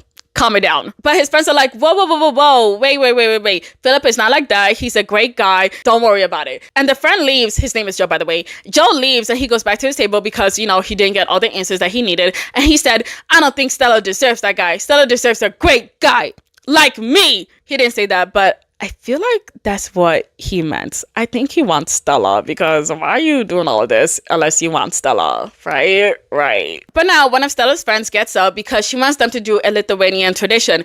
And basically they drink a shot of vodka, but it has like a few spices in there. And everybody's like, yeah, sure, we can do it. Except Philip. He said that he doesn't want to do it because he tells his viewers that they shouldn't drink alcohol. So why would he himself drink alcohol if that's what he promotes? Don't drink alcohol. Then he drinks alcohol. That's a bad look for him, right? Right. He's like, no, I'm not going to do that. And everybody's looking at him like, bro, what? You better do it. Good shot, mate. Right? So, guys, drink your drinks. I'm not doing it. I don't drink. That's it. I just don't do that. Oh my God. If it was me personally, would I have had a drink? Yes, I would have, but that's just me. And here's the thing. Okay, I think he should take that shot because it's not like you're an alcoholic. It's not like you're over here chugging down alcohol. It's not like you're getting lit at a party.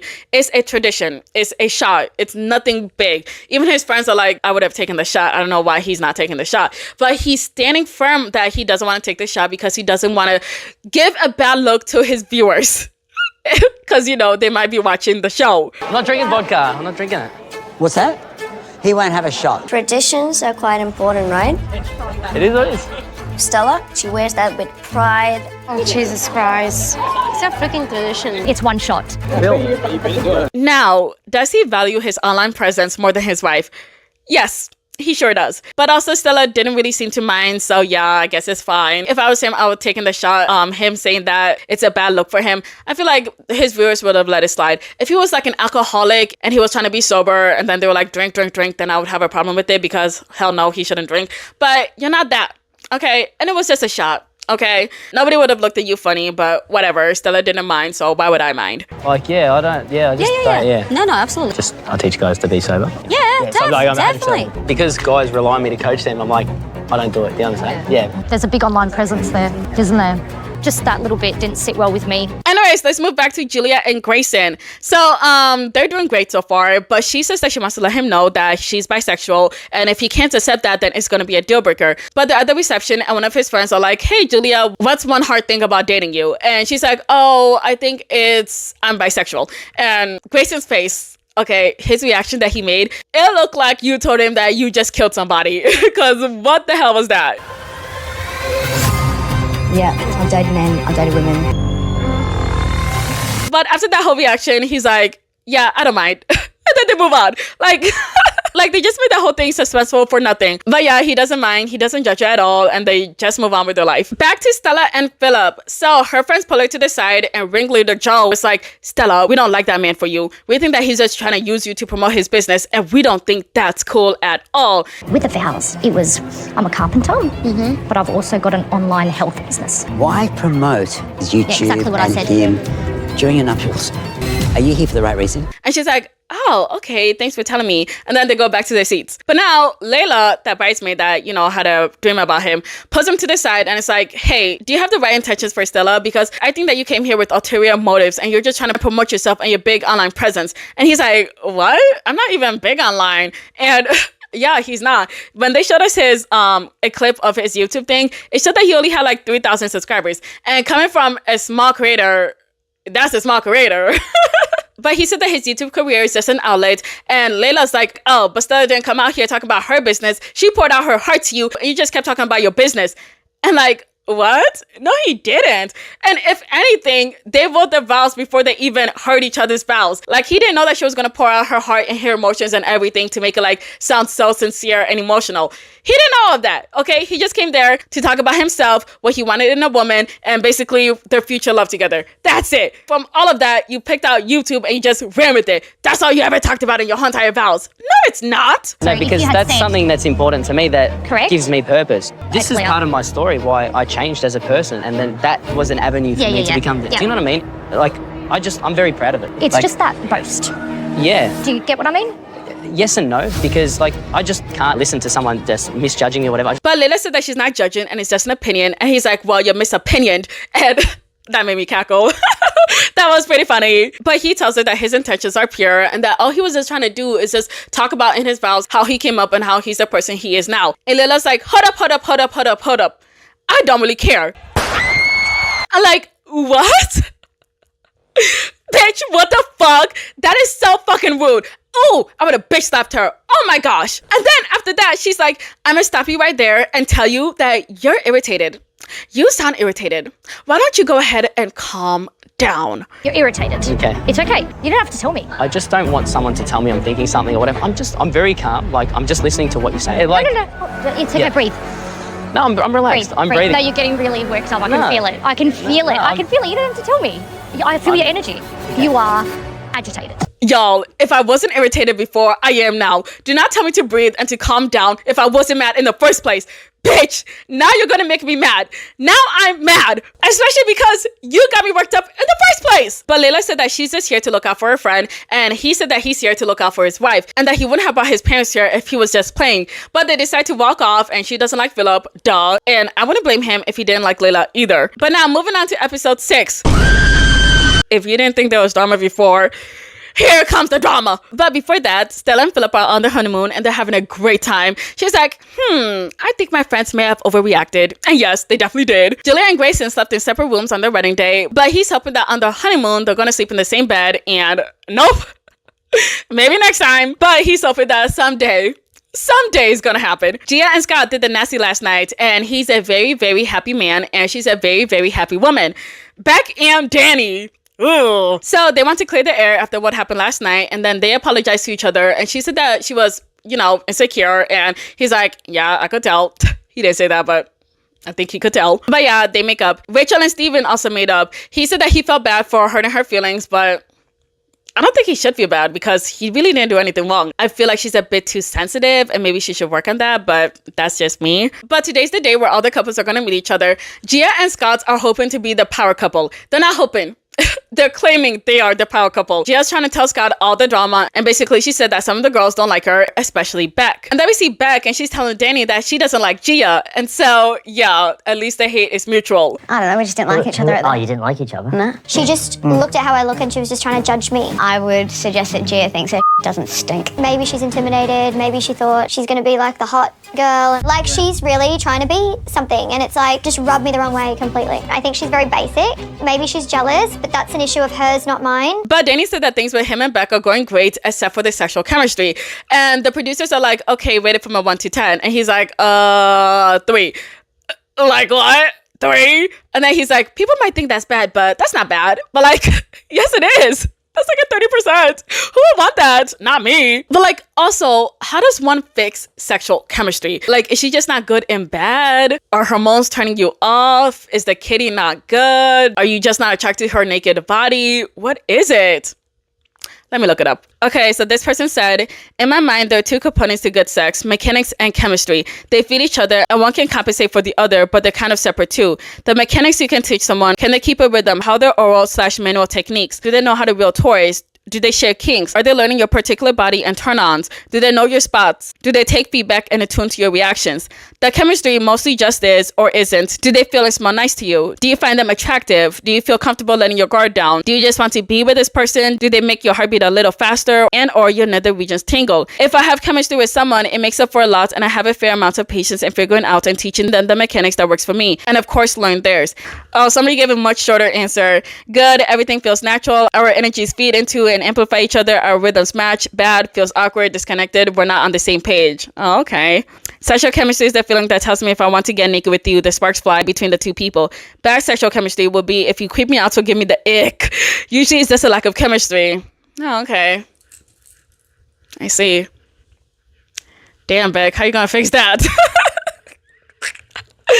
That sucks to be you. But also, why did she feel good sexual chemistry and he felt bad sexual chemistry? Aren't you guys both experiencing the same thing? Well, I guess not really. Yeah, not really.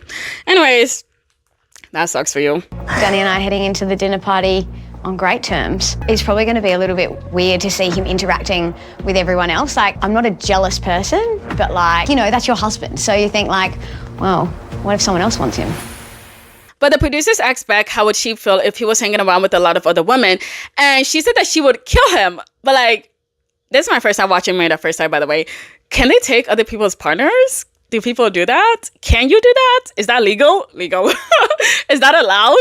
I need to know, because if they can, I'd be so pissed. Because what do you mean the experts match me and you go pick someone else? This is not Love is Blind. This is not Are You the One? Remember Are You the One? I loved Are You the One. Anyways, back to Beck saying that she's gonna kill Danny before she could even finish the practice fire alarm went off, and so she had to leave. And I thought that was really suspicious because I was like, oh, what are the chances? But she just stares for a while. She's really scary. I'm not gonna lie. Beck kind of scares me. I don't like her stares. I feel like the longer I look at her, the scarier she is to me. Attention, attention. Attention on stop and pause now. The fire alarm testing is about to commence.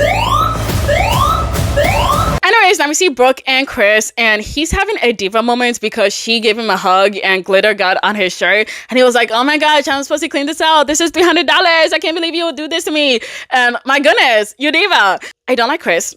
He's fucking annoying. I think he's a douche. The guy fucking sucks. But he's really funny. Like, I never want to see you again on another show. I never want to be your friend, but you are hilarious a little bit. Not that funny, let's be honest. You make me giggle, okay?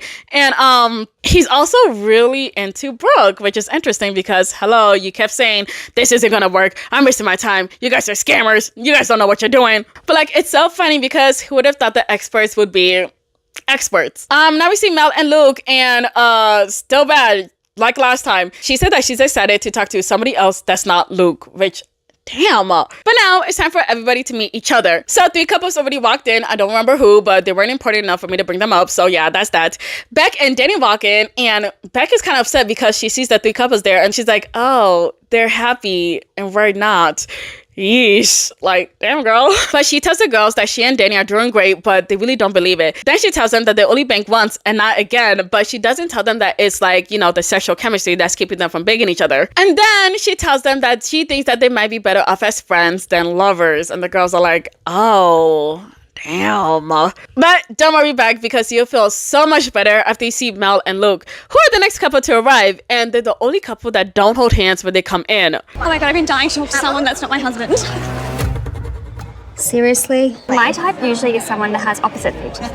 Like you, as a man. Yeah. So disheartening to hear this conversation with Mel. If every single guy has to be a certain height with blonde hair, you're going to be single. Yeah. It's really hard because physical attraction is really important. So clearly Mel had her standards just way too high, which really sucks for Luke because she kept doing this whole, oh, I hate you because you showed up late and you're chewing gum thing, but like, that wasn't why you hated him. You hated him because he just didn't fit your standards, which is horrible for Luke because he's over here trying to fix it, but you were never gonna give him a chance to begin with. Who on that show is tall with blonde hair?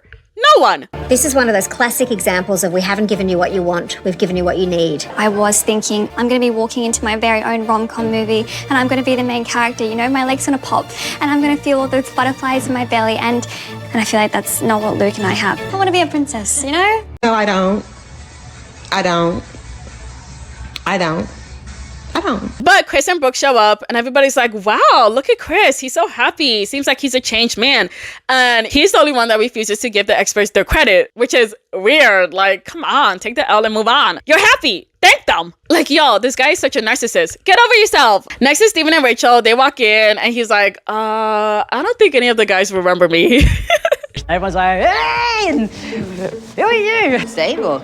Steve-O. It's gotta be Steven. Yeah. Steven. It's just like, oh, hello. And what's going on? And I need to know all of the good stuff right now. I'm just like, oh, yeah, okay. But Becca's talking to Rebecca, and she says that she thinks that Gia is going to try to take her man. And I don't think so. She's very, very happy with her very rich man. Just saying. But they come in, and surprisingly, everybody's happy to see them, except Beck, who has a scowl on her face, which... yeah, not shocking. And then she already starts hating, saying that, oh my gosh, look at them. They're trying to act like they're Barbie and Ken. And then 5 seconds later, she goes up to them. She's like, hey, so happy to see you. I'm just like, girl, you are so fake. And for what? What's going on, Scott? Yeah, you look sensational. Thank you, babe. Thanks. You look like Shakira. Look at her, purple. But she was smacking her butt, and I'm just thinking, bitch, don't touch me. How dare you try to act like we're cool when clearly we hate each other? You don't have to act like we're besties. You can just be friendly, like, hey, hi, move on. But she's acting overly friendly, which is strange. Especially because just 5 seconds ago, you were talking mad shit about her. Beck was very forcefully like giving me a hug. It was very fake. Which was so weird because like last time I saw her, she was like coming at me. I like you in green. Thanks. I don't think she looked good in green. A bit grinchy for me. But Gia said that Beck's man kept looking at her, but you know, Beck doesn't have to worry because Gia's not into her. He's not her type. But the producers pulled Beck over and they're like, oh, how do you feel about Gia and Danny? Because, you know, you did say that Gia is more of his type. And y'all, her facial expression, oh my God. She couldn't even try to fake it even if she tried. Danny's type. No. No, like, okay. But she said that she doesn't want to talk about it. And the producers are like, what? But you were just talking about it with Rebecca earlier. And she's like, no, I wasn't. I don't want to talk about it. It's a no. It's a no. You said it to Rebecca. It's a no. I don't want to talk about it. I'm not putting that into the universe, Danny and G. I'm not bringing that up. It's bad vibes. It's bad juju. I'm not doing it. I just want you to explain to me how you feel. It's not about putting it into the universe. It's helping me understand how. It's not how I feel. I don't want to talk about it. It's not something I'm going to talk about. Beck's a bit of a weirdo to me, but she said that she forgot that she was mic'd up, but like, okay, and we caught you and I spill out all the tea. I don't know, but the fact that she wants to walk back after saying what she did, it's a bit crazy. Like, girl, you got caught. Time to deal with the consequences of your actions and tell us everything that you want to tell Rebecca. Because how are you going to say, yeah, I think she wants to steal my man in private, and now when they call you out in public, you don't want to confess to that? We're still going to show it. Everybody's seen it. I think Gia is supposed to be like the TV villain, but in reality, the true villain is Beck. Something about her, I don't like her at all. But Gia, who's gonna play her role as a villain, is showing us exactly why she's here. And so she's like, everybody here is way too nice for me. I want something to happen. So she goes around asking everybody at the dinner table, mind you, if they banged or not. Funny first question to ask someone you barely know. And so Steven is her first victim, and he's like, no, we haven't banged, but that's because we had a few hiccups. And everybody's like, what? What happened? And Steven, that was your first mistake. You should have just said no and kept it pushing. But, you know, he tells people about that really bad joke. And then Gia tells everybody that her and Scott already banged. And she's like, yeah, we had a great time. We had a really good connection. And Beck, she looks disgusted. She looks sick. Sick with envy, actually. Like, literally brought us close. Like, every day we've, like, been closer. Want some beef? I'm like, I feel like I've known him for literally a year. At the wedding, his friends were like, oh, you're exactly his type and everything. And I was like, well, you want to hear that? Like, shut up. Like, I'm really happy for her that she had really good sex. I'm happy for her. To see her with that massive smile on her face, minging, shush. Should Gia be bragging? Probably not. But one could say that she was probably really excited to talk about their relationship, but nah, we definitely know that the girl was definitely trying to brag. But out of nowhere, Beck said that they went to Fiji, and Gia's like, wow, really? That's so cool. And Beck is like, oh, where did you guys go to? And they're like, oh, we went to Townsville. And Beck and Danny just burst out laughing, and I'm like, oh my freaking gosh, that is so rude. Oh, you guys went to Fiji? Oh, wait. Oh, it was so much fun. It was so good. Where'd you go? Townsville.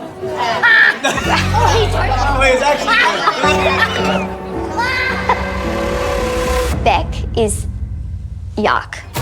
And Gia's like, wait, what? Why are you guys laughing? What's going on?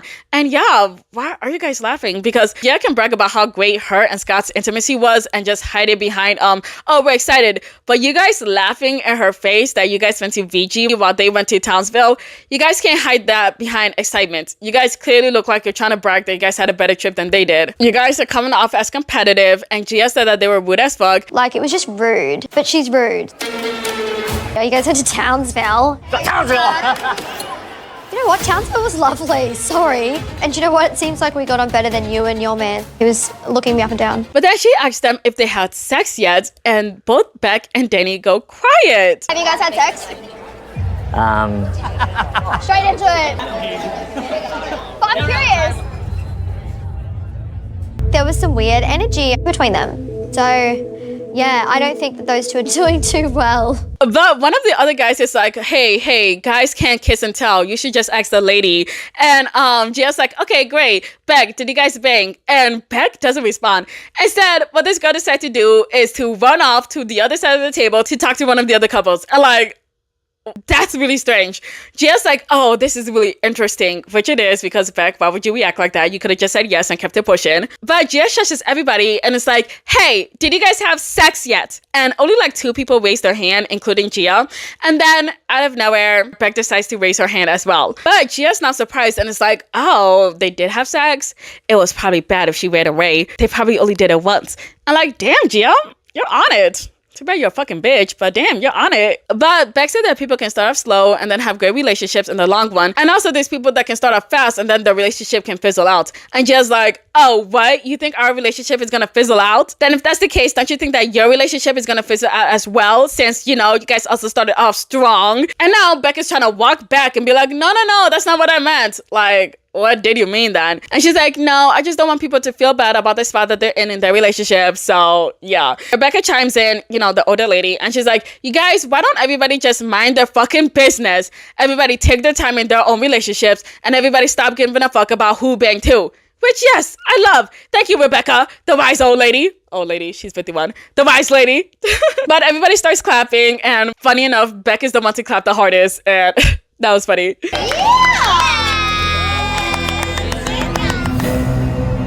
But now we get to Mel and Luke, and y'all, she hates this man. He's trying to talk to her, and she just rolls her eyes. The girls are trying to talk to her about him, and even Gia feels bad for him. And can you believe that? Gia feels bad for somebody?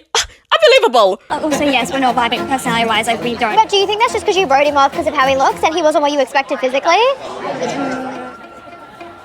You're like not giving him a chance. I actually feel really bad for him. I think she needs to give him a chance. Mel's body language is very like back towards him, like not even facing him, not looking his way, just not even engaging with him. I think she spoke more to my husband than she did to her husband the whole night. Stella said that Mel doesn't know how to give kindness and grace to Luke, and some of the girls asked her what are his icks, because why do you hate him? And she's like, oh my gosh, you guys, he just has the TV volume on so freaking loud. I can't stand it. And they're like, oh, well, did you tell him to put the volume down? And she said no. The girl said no. What is your problem, Mel? At first, I was on your side, but you lost me. You actually lost me like 5 minutes in, okay? I was like, oh my gosh, why is he late to his own wedding? He apologized. He's trying to be close.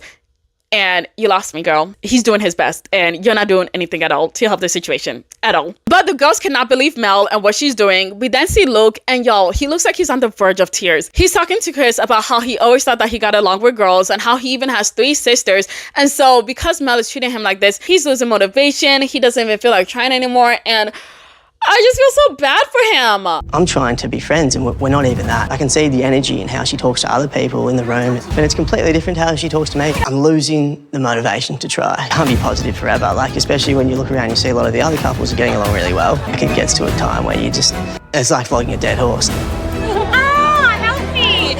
Help me, I still feel single. You guys, Luke is legit the sweetest guy ever. I mean it when I say I feel bad for him, because he really is trying his best. Like, the girl is being such a bitch to him, and honestly I wish that she was paired up with Chris, because if she was at least paired up with Chris and she was being a bitch to Chris, I wouldn't give a fuck, because it's freaking Chris. But Luke?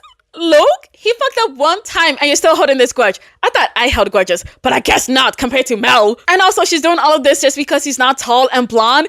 He's still cute. He's still pretty tall. I think he's one of the, honestly, now that I think about it, I think he's the finest guy there. Yeah, if you put all the guys in the lineup,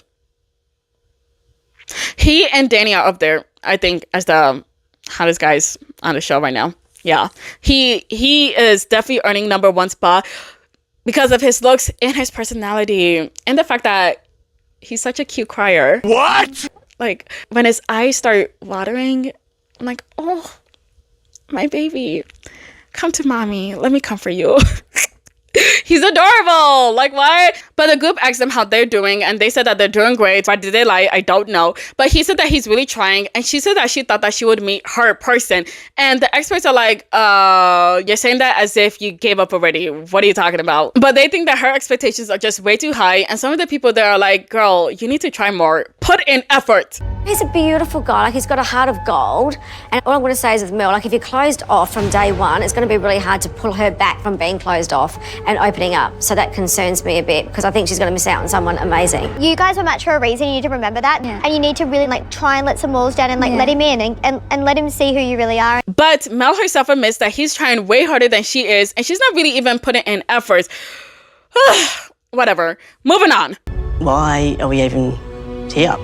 We move back to Gia, and she said that she noticed that Beck and Danny are kind of like playing like they're doing great, but they're not really doing great. And so she asked them how the sex was, and they don't answer. But I'm just thinking, Gia, you're so obsessed with sex, okay? Sex does not define a relationship. It's a good thing to have in a relationship, but it doesn't define a relationship. Just because a couple is doing bad with their sex life doesn't mean their relationship is bad. I think she prioritizes sex way too much. She needs to calm down. It's not that serious. But Beck said that there was a hiccup afterwards, but she doesn't say exactly what it is. Instead of just analyzing everything, and it's like, I think you guys peaked before you guys banged. Do you guys have any regrets having sex early on in your relationship? And Beck said no, and Danny's surprised because, what do you mean no? Clearly, that's exactly what happened. But Beck said that they just cuddled and they had a great day. But Danny's like, what? Fuck that. I'm going to tell everybody the truth. But he tells everybody that he hasn't been really intimate with her. And Beck is shocked because, you know, he's airing out all the dirty business. But she wants to make sure that she's hearing things right. So she's like, are you talking about sex-wise or affection-wise? And he's like, a little bit of both. And she's like, what? Really? Yes, really? Don't try to act confused now that he's putting you guys on the spot. And y'all, Gia loves this. Yeah, I don't reckon he's into her. Tell everyone you like think I'm amazing. Of course, I don't have to say that. Say it. Don't tell him what to say about you. Like, if he's into you, he'll say it. Obviously, I think the world about we've got such a good friendship, haven't we? Like, we have... But he said that he got a good friendship, and Becca's trying to play it off, saying that she found a good best friend and that they're good and that they're happy, but nobody is buying it. And then Gia, she keeps saying, Beck's man wants me, Danny wants me, he keeps looking at me up and down, I know he wants me, but like, I don't think that's the case. I think after Beck told him, hey, this is the girl I got beef with, he's trying to look at the girl that she got beef with. That's about it. But like, also, if you're trying to see who your girl got beef with, are you going to look multiple times or are you just going to look one time? Also, Beck did accuse him of looking at other girls while they were at their trip. He adamantly said no, but here Gia is saying he kept looking at me, so maybe he is looking at other women. I don't know. But also, Gia's your type. Really? Moving on to episode 7. So everybody's moving into this apartment or hotel complex. I don't freaking know. But they're going to have some time so they can live with their partners. And everybody's happy except Luke and Mel. No shocker there. Anyways, he tries to sit her down and it's like, hey, I'm trying to put in effort, but I need you to put in effort as well. But then we see an interview with Mel and she's talking about, I wanted a Bradley Cooper lookalike. Girl, what? Luke is way hotter than Bradley Cooper. Are you freaking kidding me? Pretty attracted to people that have opposite features to me. So, you know, the fairer hair, lighter eye colour. That can be a bit restrictive. I mean, we could get you a hot guy, kind, loving, right into you in a big way, that's got brown hair. Is that gonna be a problem? It won't be a problem, John, because I have full faith in your matching abilities. You happy with the wedding photo at least? You happy with the wedding photo at least?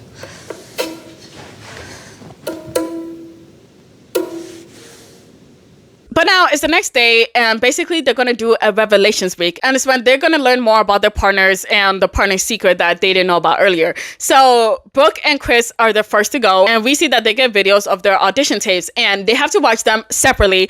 And Brooke is watching Chris's, and she is appalled by what he says about fat people. You like an athletic body? Dumb and hot. For a relationship, no. For sex, yes. What turns you off? The fat people. Please prove me wrong and give me this sexy brunette tan girl on a platter. And she's like, what? He wouldn't like me if I was bigger? No, he wouldn't like you if you was bigger. Come on. But she comes out the room and she confronts him and she's like, if I knew that you said this, I wouldn't have married you. And he's like, oh, come on, babe. It's locker room talk. That's just how me and the boys talk. That's about it. And she's like, what are these excuses that you're giving me? No, it's not an excuse. Like, you're 31 and you shouldn't be speaking about people like that. I've said them in environments to guys, but I'd never go out of my way to say it to a woman. That's not even better. She said that if she didn't have doubts before, she definitely has them now, and that watching that gave her the ick. And now he's all sad, and it's like, oh my gosh, I might lose my girl. I'm like, damn, you actually really like this girl. But he said, I think it's time for me to change. Like, no, really? Whatever. Everybody got their own paths to how they change. So if this is his, I guess. Next is Gia and Scott. They did really good on their revelations. I think they asked each other questions and they both answered them perfectly fine. So yeah, that's that. Beck and Danny, they go and they have to ask each other questions as well. Actually, they don't ask each other questions. The experts give them questions that they have to answer. And once again, this one's a doozy. One of the things is like, what did you ask the experts to give you that you didn't get? And Daniel's like, I wanted somebody with sexual chemistry. And Beck looks like she's about to crash out. And honestly, I wouldn't blame her because, Danny, how many times are you going to tell this girl that you're not into her sexual chemistry-wise? I think she gets it. I think she had enough. You can bring up anything else, okay? Anything else. He keeps on saying to me, there's no sexual chemistry. Yeah, it's just really confronting. Clearly there's a problem here and you guys need to solve it. Beck asked him what is the issue with their compatibility and he said that he doesn't know. Well, did he say that he doesn't know? I don't know. I think he couldn't give a direct answer, which is dumb because you're the one that's saying that it's bad. So what can she do to improve? She's trying to know what to do to improve. And so she says that he's not trying, and I agree. He should be trying to improve their sexual compatibility. Do something. Practice. I don't know. Lock eyes or something. Do a different position. Find each other's kinks. Smack that booty. Smack them titties. I don't freaking know. It hurts. The relationship haven't progressed since the honeymoon. It just makes me feel rejected. Sometimes I feel like you might feel like you've been shortchanged by being matched with me. I definitely don't feel like I've been shortchanged. Don't say that. I do think the sexual chemistry between us is lower. I'm not saying there's none there, but I think it's lower. But that's probably why I've been wanting to take things a bit more slowly. But he said that he'd rather have a relationship with low sexual chemistry and high friendship than low friendship and high sexual compatibility. Honestly, I'd rather both, but okay. Beck said, geez, thanks, but you need to put in effort so we get out of that friend zone and more into that relationship zone because, hello, we're married, not buddies. Come on. But next is a physical attraction test, which is so messy of them, and I love it. But basically, they're going to see everybody lined up and photos of them, of course, and they have to rate who they think is the least attractive to the most attractive. And usually when you do something like this, whether you believe it or not, you want to put your partner as top, right? Right. Okay. Let's get started. So Stella and Philip go first, and they're both smart enough to put each other as top. That's great. We love that. Alyssa and David go, and they're also smart enough to do that. Thank you for doing that. Next is Mel and Luke, and not gonna lie, I was a bit scared for Luke. Oh, Luke. Oh, Luke.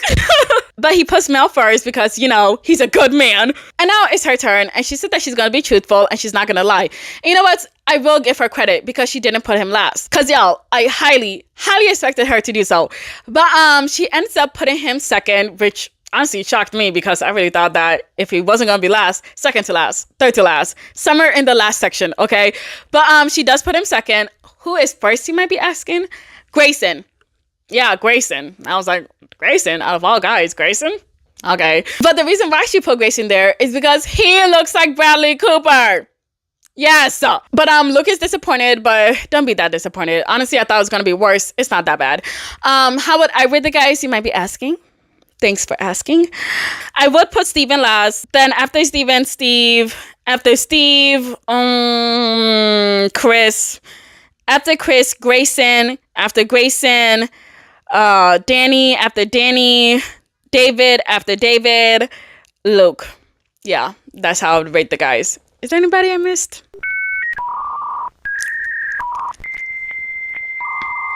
I don't think so. And if I did miss you, sorry, you're forgettable. It was Scott. I miss Scott.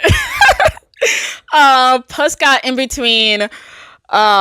Just put Scott after Chris, I guess. Oh no, after Grayson. No. Grayson's hotter than Chris. Did I even put Grayson on the thing? I don't remember. It doesn't matter. That just knocks me down even further, to be honest. If it's day to day, like... Right now, I feel like I'd say like quite massively, you know, underconfident. But now we move on to the next day, and now Gia and Scott are doing the photos thing. Like, I don't find any of them attractive, I'll be very honest. You don't find any of them? No, because none of them are my type. Third last. That's not a surprise. Just the way she talks. Gia said that she's not surprised about his ranking because Beck tries to come off as the friendly, nice girl, but she's not. She's fake as fuck, and that's what makes her ugly. So that's why she got put where she got put. But she ranks the guys, and oh my gosh, some of the things she said about these guys are brutal. My goodness. Yeah, obviously, like, no, too old. I don't need a new sugar daddy. I've been there, done that. Philip, I don't know. There's something about Philip's head that I don't like. I would probably put Chris next. His ears are a bit too big. Just not my type. But surprisingly, she put Danny as second, which I'm like, okay. Didn't she say Danny is not your type? Why is he second? Interesting. But then she said, oh, it's because he got tattoos and I love tattoos. That's why I put him up there as second. But David got tattoos. So what? David's third. He should be second then. I don't know, just saying. For a guy that's not your type, why is he second instead of third? Anyways, it's Beck and Danny's turn. So she put Danny as first, and it's now Danny's turn. And this man cheated. He ran outside and threw all the photos out the balcony. And I'm like, you can't do that. That's not allowed. But also, that was really smart. But that's not allowed. But also, I'll be so turned on. But I knew what game you were playing. I knew you weren't trying to get in trouble. But oh my gosh. Anyways, it was really smooth because Beck loved it. I see the balcony, I got excited, so I was like, boom, let's see you later. I loved it. Everyone's so beautiful, but there are definitely more beautiful women here than me. Oh, I don't know about that. Well, thanks, babes. By doing this, he's made it very, very, very clear to me that he's not looking at any other women. Next is Mel and Luke, and they gotta answer questions. And the question is, what did you ask the experts and they didn't give you? And she's like, I want a Bradley Cooper. Once again, Luke is hotter than Bradley Cooper. Get over it. But Luke looks rather uncomfortable, so they moved on to another question. And they said, what is something that... The most shocking thing I did after a breakup. She is a stalker. Y'all, she one time took her and her friends to drive around her ex's house. Not once, okay, like regular people do.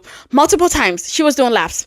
She was going around and around and around and around, making sure that his car was always in the driveway and just going and going and going. Well into the night, she was doing this. And I'm just like, oh my gosh, you crazy bitch. After we drove around my ex's house, we would go to my friend's ex's house and then we'd drive around there. So depending on whose heart was broken that week or that month, that's the house we would focus on. So it wasn't always me. It could be one of my friends, another one of my friends, but we'd all get in the car. It would even turn off the lights. And she also said that she had multiple social media accounts so she can be looking up what they're doing without, being caught. And I get it. We all do that. Okay. But it's like she takes things to another level because I'm all for lurking. I love to lurk. Not gonna lie. I have lurked at some of you guys that come and find my personal page. But that's fine because I don't care. If you can find me, I can find you. Okay. It's fun. Okay. Nobody be scared. Please. I like doing it. But it's like, I feel like hers is too much. It's way too much. We love a stalk.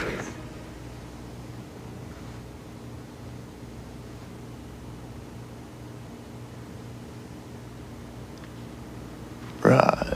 But now it's late at night and Luke wants to talk to her. He's like, I'm just putting in all this effort. I'm trying so hard. And it seems like you're not into me. You're not trying as hard as me. And I don't know.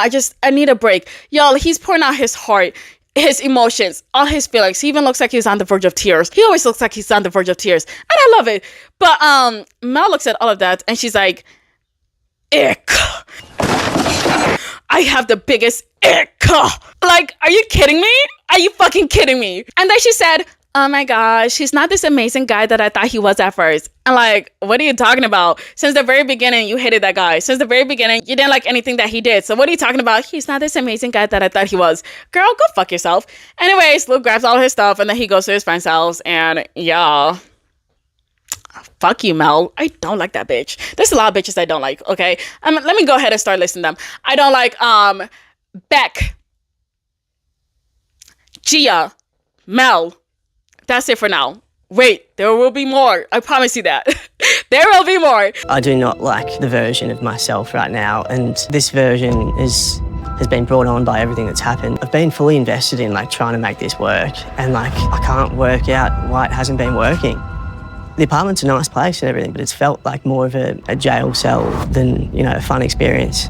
Y'all, I need Luke to bump into the love of his life on his way to his friend's house because Mel is absolutely ridiculous. I'm sick of her. But now moving on to Gia and Scott. So they're going to look over each other's audition tapes and Gia's looking at Scott and the producer asked him if he wants kids and he said no. And they're like, okay, what if you date somebody with kids? And he's like, well, if I do, then the kids have to be old enough, be able to look after themselves, and I don't want to pay for any kids' school fees. And Gia's like, what the fuck?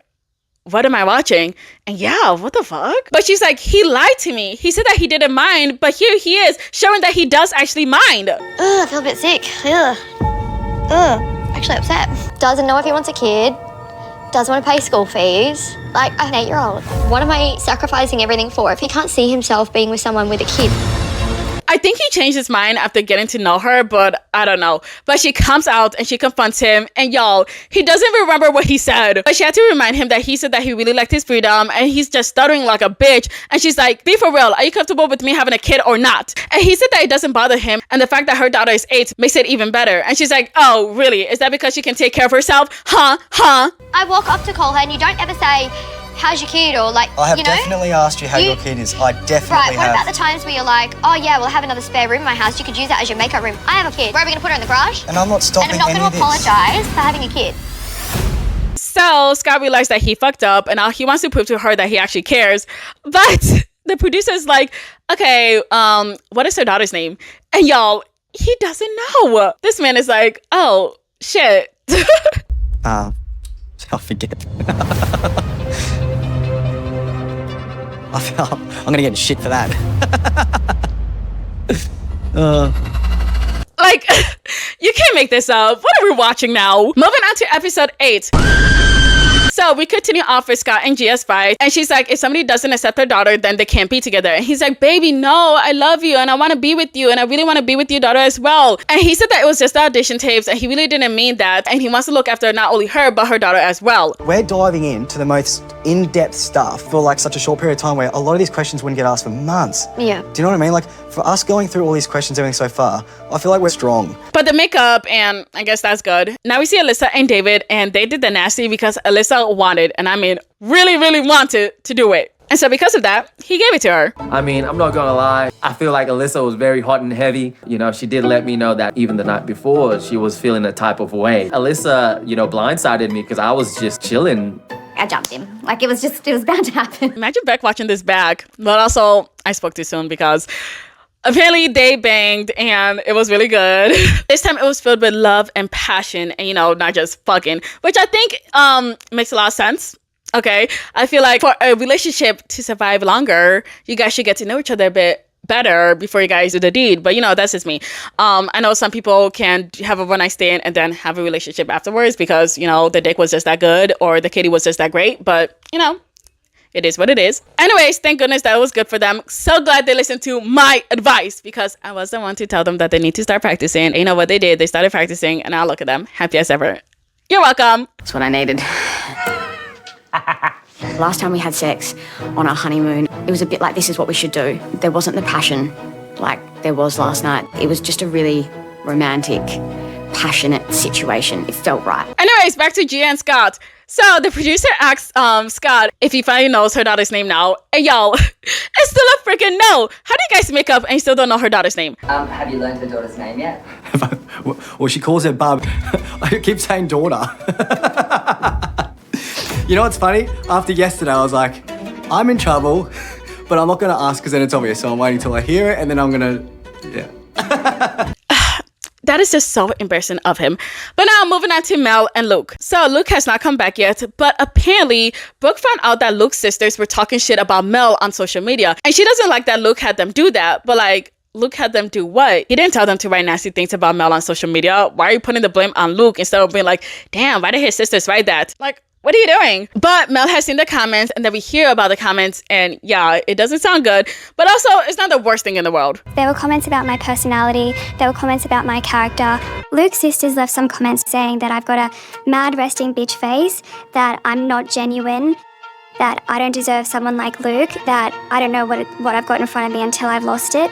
And what I thought was these comments aren't out of nowhere. These comments would have been from what Luke was telling them about me.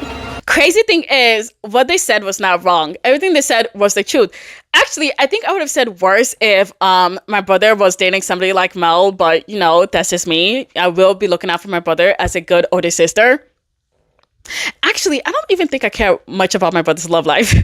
At all. But you know what? If somebody was tormenting my brother, I would say something. I'd be like, hey, knock it off. But she said that what hurts the most is that Luke keeps saying that he's a positive guy, but here his sisters, that's right, his sisters talking all the shit. Not Luke, but his sisters. Like, why are we blaming Luke for something that his sisters did? Why are we doing that? Honestly, I think what happened was that Luke vented to his sisters and then his sisters are like, oh my gosh, what a terrible girl. And then went online and told everybody else. I really don't think that he thought that they would do that, but the fact that they did that, it is a bit wrong. They didn't need to go to social media and say all that shit, even though it is true, but come on. But Luke comes back and she confronts him and she said that she's really hurt with what his friends and family has been saying about her online.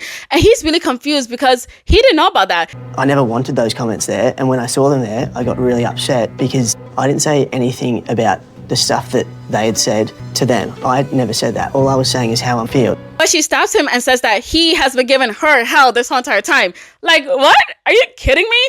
Luke, once again, on the verge of tears. I love it. But still so sad. He's on the verge of tears and he's like, bro, I've been having so much anxiety coming back to this place because of you. You keep giving me all this anxiety because we're not on a good page. And he's just not doing well just because of how she is treating him. And this bitch is like, there's so many things I want to say to you, but I didn't because I want to spare your feelings. Like, oh, you were a bigger bitch than we all thought. Wow, shocker. How could we have known? This whole experiment, I've been saying things to Luke to spare his feelings, but at the expense of my own. And I don't really think that's fair for Luke to constantly play the victim where, you know, he's done wrong too. It's not just me. Like, I have done wrong for sure, but he doesn't take any accountability for his actions. Y'all, I can't. I honestly hate her. To the point that I searched her up online to see what she's up to. And she said that they gave her the villain edit, but there's just so much that they can do with what you give them. And it's the fact that that's all you. They didn't stitch all those words that you said into one long sentence. That is all you. You said all those things. You keep acting like a mean ass bitch. Nobody can edit that. That's all you. Like, you're just a terrible person and own that. Anyways, it's the next day and they have to do a red flag, green flag challenge with their mates. And, oh, y'all. Some new villains are about to be created because, oh my gosh. Oh my gosh. So the girls and the guys have to split up and basically they're going to have to talk to each other about their partner's red flags and green flags. Steve and Rachel are the first to go. This is kind of boring, so we're going to skip them. Beck and Danny go, and Beck said that he's a great guy, but the red flag is that they're sexual incompatibility. But she also said that he thinks that he is better looking than her. And I'm like, what? Did he like say that to you? But she's like, he gives off that vibe. And I'm like, what? He does? But because I'm not with him 24/7, I guess I can't tell. But apparently she said that he gives out that vibe. And one of the other girls like, yeah, I sense that vibe as well. And I'm like, oh, okay. Weirdo. Danny, if that's the case.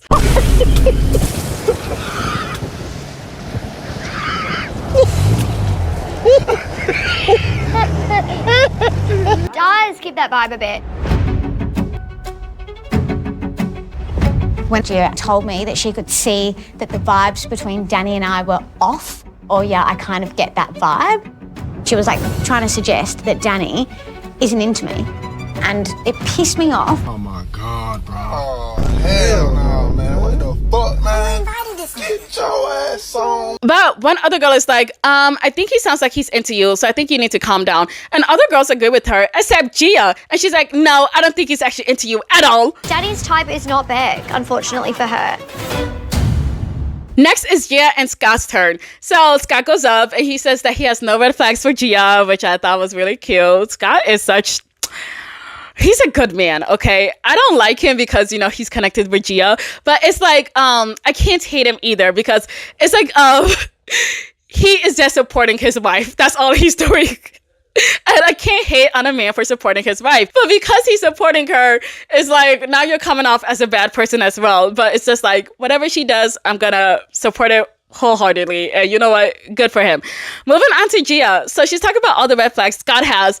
And she's saying it in an order that sounds like Beck's order. Does it really matter? I don't think so. But Beck is like, she copied me. She copied me again. She said something that I said in that exact same order. She copied me. I'm just like, Beck, enough. But Gia continues to speak and she's like, oh my gosh, I love how he took it slow because, you know, I'm not the type of person to put out on like the first meeting and a lot of people judge me for that. It just seems like a lot of people judge me for a lot of things. And Becca's like, I judged you on the first time we met each other. And everybody's like, what? But Gia just ignores her and Brooke is like, wait a minute, can we go back to that? Because why would you say that? And yeah, why would you say that? Actually, I judged you at the hens party.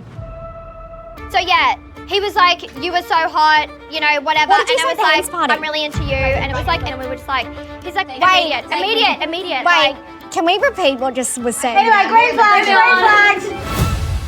But anyways, Gia continues with the green flags and Becca's like, oh, come on, we're done. Red flags now. Okay, red flags now. And like, what is going on, Beck? You're so freaking rude. Like, I know Gia is a bitch. I know she's a bitch. But it's like, you're stooping down to her level, okay? Can you not be classier about this so she just looks bad instead of you both looking bad? Like, once again, Gia's supposed to be the villain, which she is. She's not a nice person at all. But Becca's just vile. Like, something about her screams, I'm a vile person. It's like the type of bitch that can't hide that she wants to see your downfall. That's the type of person she is. And she needs to fix that immediately. Red flags. Next. There's not many. Like, and I don't want to be annoying, but like, red flags is... But Gia starts talking about the red flags, which is just one. And it's basically how he said that he didn't want a kid, even though he knows that she has a kid. And other girls are like, what? And then Gia's like, yeah, he also forgot my daughter's name. And the girls are like, wait, what? And Becca's like, is he an airhead? And Gia just stares at her and is like, no, my husband is not an airhead. Come on. I don't agree that Scott's an airhead, but we know that bitch loves every minute that she can to start speaking, so she couldn't help herself. She should probably worry more about why her husband's looking at me and not her than why my husband's an airhead. She's a bit of an airhead, to be honest. To be honest, I also do think that Scott is a bit of an airhead. I think he's really smart in business, okay, because he does have successful businesses. But in other areas of life, not the brightest tool in the shed. What? Not the brightest tool in the shed. Look at me, I'm kind of an airhead too. Not the sharpest tool in the shed. There we go. What would be the brightest? Not the brightest bulb in the lamp. I don't know. Beck said that she thinks that Gia's relationship is gonna crack because it's just based on sex, which I do agree with. But she says it to Gia, not in an interview, but directly to her face in front of all the other girls. And yeah, but Gia's done talking, and for some reason, Beck is talking shit all over again. There's no way in the world that there's no red flags. No way. I mean, one of these red flags would be that disgraceful earring that he wears. Ugh. Give me a break and a bucket. Gia said that she's gonna confront Beck, and you know what? I think she should. Two bitches going head to head. You guys know I love that shit. Speaking from someone whose husband doesn't want a bar of her, she should really stay in her place. Next is Rebecca and Steve, the old couple, just in case you guys forgot, because I sure did. They haven't showed up in like, what, 6 episodes? That's crazy. Anyways, Rebecca goes first, and she's talking about all his green flags, and then we see Steve, and he's like, yeah, she got some red flags, but we're not gonna talk about that right now. Let's talk about her red flags. I'm like, damn, just skip the green flags and run straight to the red flags. How bad are these red flags for you to skip the green flags? But let's read some of these red flags. He said she is consistently the person that needs to be talking all the time and there's no downtime. He doesn't understand her humor. Sometimes he got a sexual luengo and he's conservative, and so he finds it a bit rude. Rebecca isn't his usual type because her personality is not conservative like his. Her emotions are either high or low, and he isn't sure what he's gonna get because he doesn't know who she is when she gets up in the morning. She has a lot of opinions and she's outspoken, and he isn't. It's quite hard to get my head across because at the dinner party, Rebecca and Steve looked like proper husband and wife, like just a married old couple. It's just such a shock that a relationship that from the outside looked very strong had sides that none of us were seeing is just crazy to me. Now, him saying all of that is a red flag in itself, because it seems like 90% of the things that he talked about, it could have been talked about in a conversation with Rebecca, not with all of these guys as red flags. It's like a lot of those things could be solved, right? Right. And let's not forget about him skipping all of her green flags just to talk about the red flags. Like, he couldn't wait to talk shit about everything that he hates about her. Like, yo, I don't like this man. Fuck him. Worst thing about all of this is that he isn't even done. Rebecca's just a lot in general. Definitely red flags are, look, Rebecca, she's got to slow it down a little bit. And I think her expectations were getting a little bit high with intimacy. I'm quite slow in that process because I need to be sure.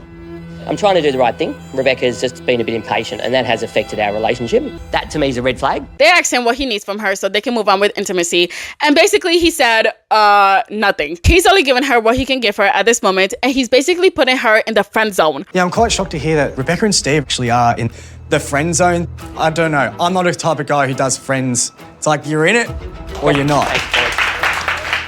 Moral of the story, he just went 1, 2, skip a few, went straight to red flags. Honestly, I feel really bad for Rebecca because she's talking about how she can't wait to see her man again.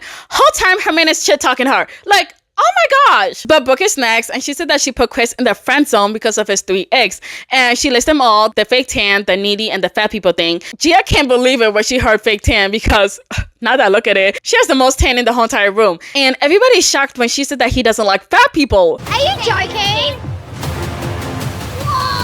I wasn't shocked to hear some derogatory comments Chris made about women, if I'm going to be completely honest. Being the curviest girl here, like instantly I just felt that insecurity flare in me, and it's not okay to say those things. Why the hell should anyone feel like a less of a person just because they're a little bit bigger than you?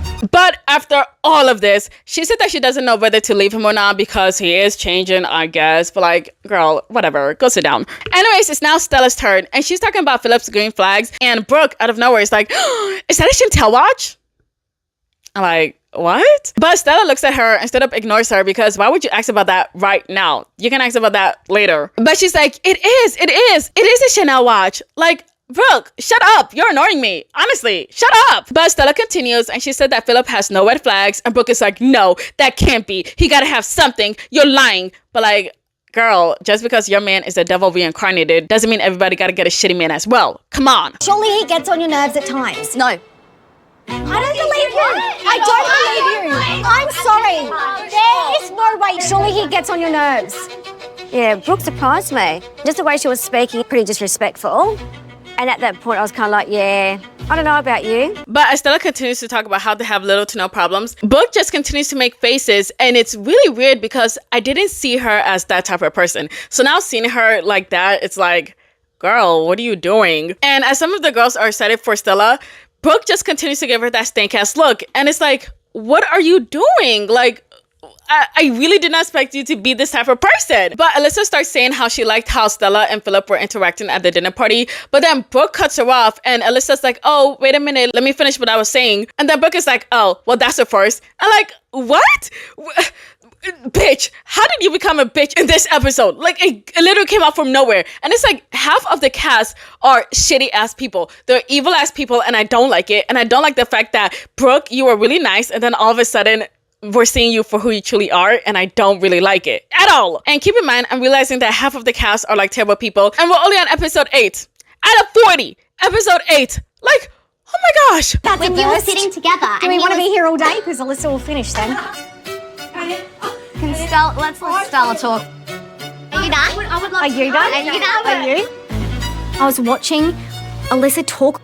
I'm like, zip it. And what's crazy is that Brooke has been interrupting everybody else's segments. So maybe you should zip it. And as Alyssa's trying to finish what she's trying to say, Brooke is making faces again. Like, I'm starting to think that, maybe the experts did get it right by putting her with Chris, because you guys are not making a lot of sense. The girl is 27 acting like a freaking child. Grow up. Alyssa is the expert. Yeah, apparently. I'll talk about it. Like, you guys, they are straight up bullying. Brooke was just trying to like provoke her, not letting the person who was sharing speak.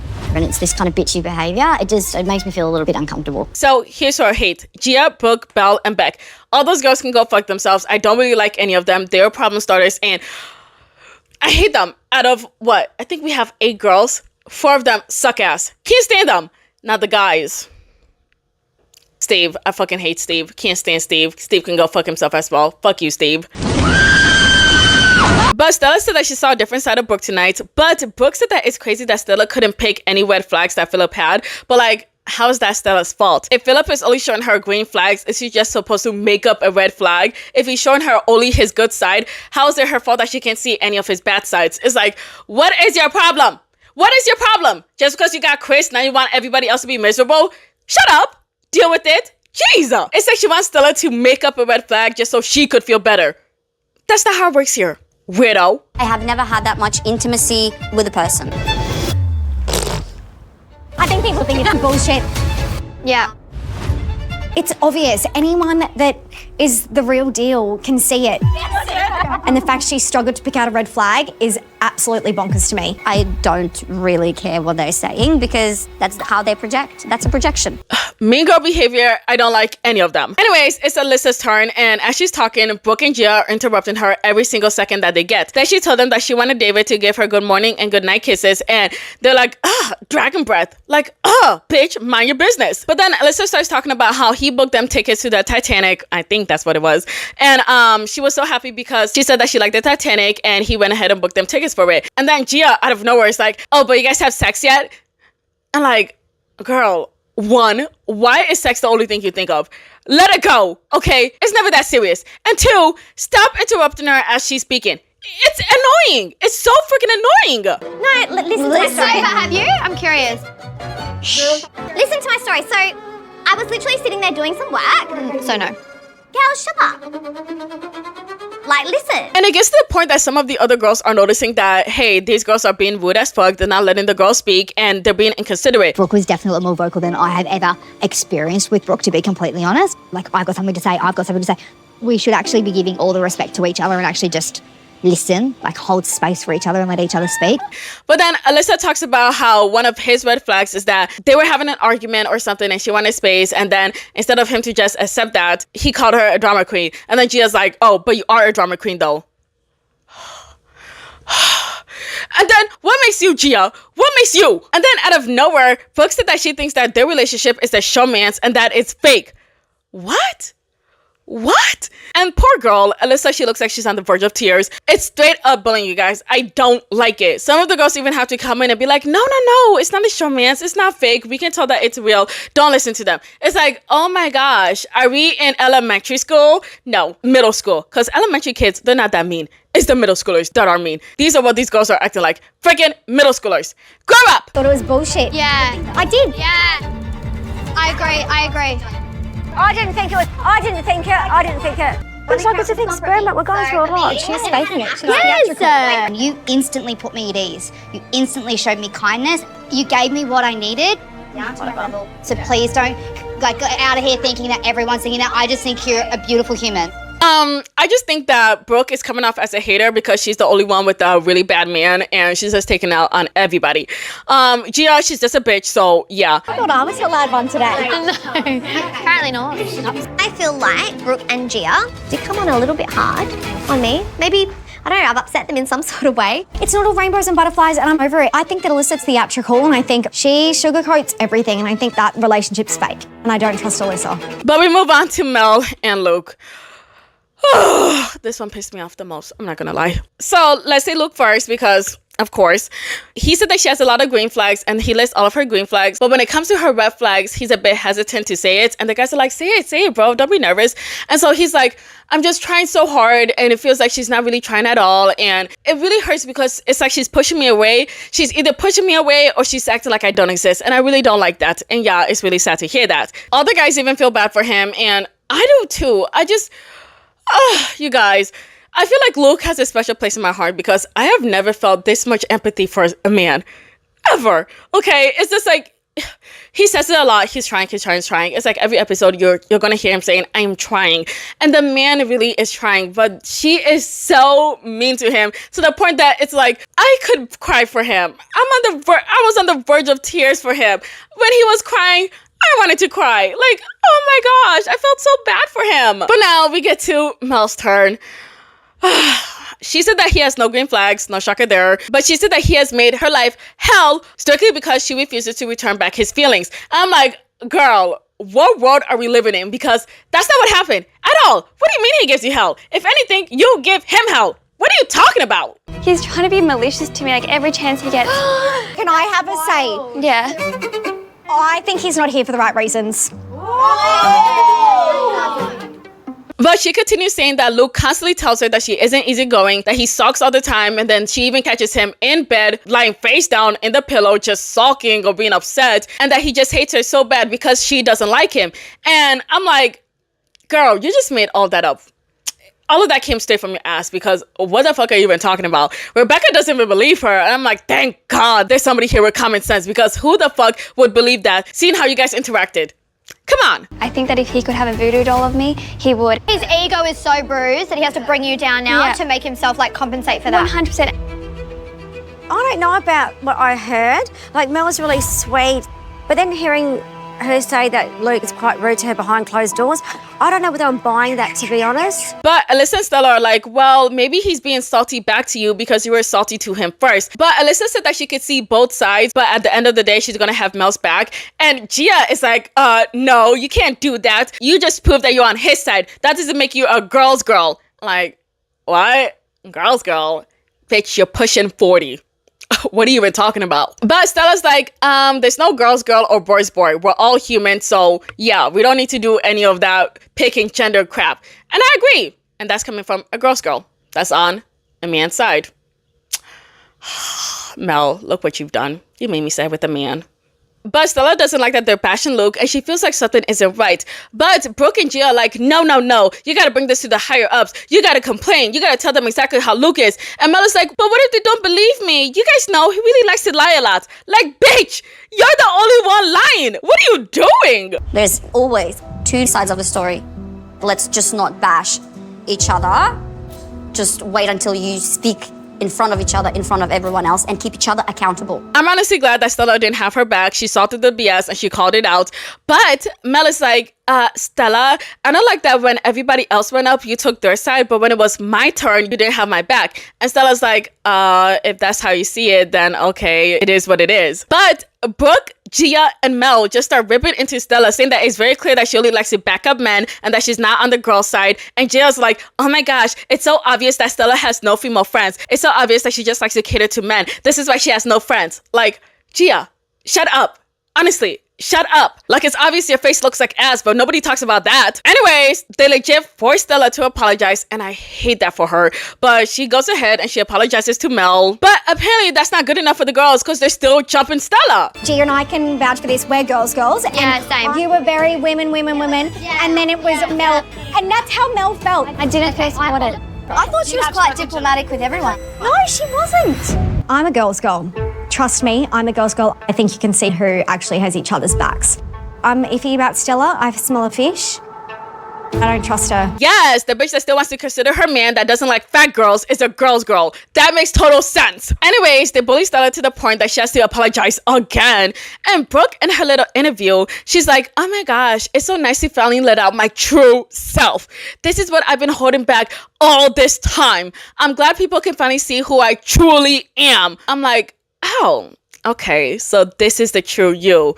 Nice. Thanks for letting us know. And what's even crazier is that after she said all of that, she's like, all the rest of the girls here are so fake. Really? Are they? Interesting. Episode 9. So everybody meets back up with their partners and they all told them about the activity that just happened. The girls focus on Brooke's shitty behavior and the guys focus on Steve's remarks about Rebecca. But then Steve goes and meets up with Rebecca and Rebecca wants to know about the red flags that he had about her. And he's like, oh, red flags about you? What? No, of course not. You didn't have any red flags. Like he didn't just list a whole bunch of red flags and listed no green flags at all. There was none. I'm just like, oh my gosh, this guy's just a freaking coward. But he's like, oh babe, don't worry about it. How could I ever say anything bad about you? Come on. But the producers asked him why didn't he tell her any about the red flags that he had for her. And he's like, oh, what? That's because it's not important. But like, it was important enough for you to skip the green flags and go straight to the red flags. But okay. Oh, I don't like that guy. Moving on to Brooke. For 1 second, legit 1 actual second, she thought, oh my gosh, did what I do yesterday horrible? No, it wasn't horrible. It needed to be said. That's it. That's all the conscience that she had for that day. But then she starts talking shit about Stella, saying, oh my gosh, she's so fake. I can't stand her. How dare she have a perfect relationship while I'm stuck with this trash? I hate my life. Anyways, time for the commitment ceremony. So everybody comes into the room and they all have to like sit on a couch and watch other people talk about their relationships, which I think is kind of embarrassing because I gotta talk about my problems with my partner while everybody watches and low-key judges me. Okay. But first is Mel and Luke. So they both tell both sides of the story, and the experts are like, Mel, we saw that there were two sides of you. One where you were really happy talking to everybody else, and then the other one where you shut down and pushed Luke away. And she's like, yeah, I did try to push him away. And the experts are like, but did you at least try to get to know him or try to know anything about him or even try to give him a chance? And she gets all quiet because the answer is no. She didn't give that bitch a chance at all. But then she said that she just felt no spark with him, and the expert's like, oh, is it because he's not tall with blonde hair and blue eyes? And she's like, yeah, it is. And like, okay, Hitler. But everybody's like, oh, she didn't even give that guy a chance. And like, yeah, she didn't give him a chance. You guys were over there judging Luke, saying like, oh, he's the bad guy, Mel is in the right. But then the same people, Gia, is like, oh my gosh, I can't believe that's what happened. Yes, Gia, that's what happened. Come on. I really did want my fairy tale. You need a wake-up call. It's about real relationships. Your job is to meet a person and go, why have we been matched? I'm going to start to learn. And what you did, right from the word go, was say no. And you've essentially done the very thing that's keeping you single. But then they asked Luke what was his experience. And y'all, this man starts crying. Like, real tears coming out. It's not like he's on the verge of tears. They're out. And I'm like, oh my gosh, my Shayla. My Shayla, come here. I'll take you. A whole bunch of girls will take you. I was reading online and Luke, they want you. Have your pick. Anybody will take you. Please. Like, Mel does not deserve you. Now Mel, bitch ass, is like, oh my gosh, if I had time to change, I would. Like, now you want to change after they're done grilling you? They were telling you this since the very beginning. Your mom told you. The experts told you in that little short meeting. Some of your friends told you when you guys all met up for the first time. Everybody was telling you, give him a chance. Now that they're calling out on your bullshit, now you want to be like, okay, I guess I'll give him a chance. Very interesting. But now they have to decide whether to leave or stay. And so they have to write their answer on a piece of paper before they get there. And Luke shows his. And even though this woman put him through hell, straight up hell, he still put stay. And we look at Mel and her says leave. No shocker there. Honestly, this is like a TLDR of their whole entire relationship just in that one frame alone. But yeah, till the very end, she showed that she ain't shit.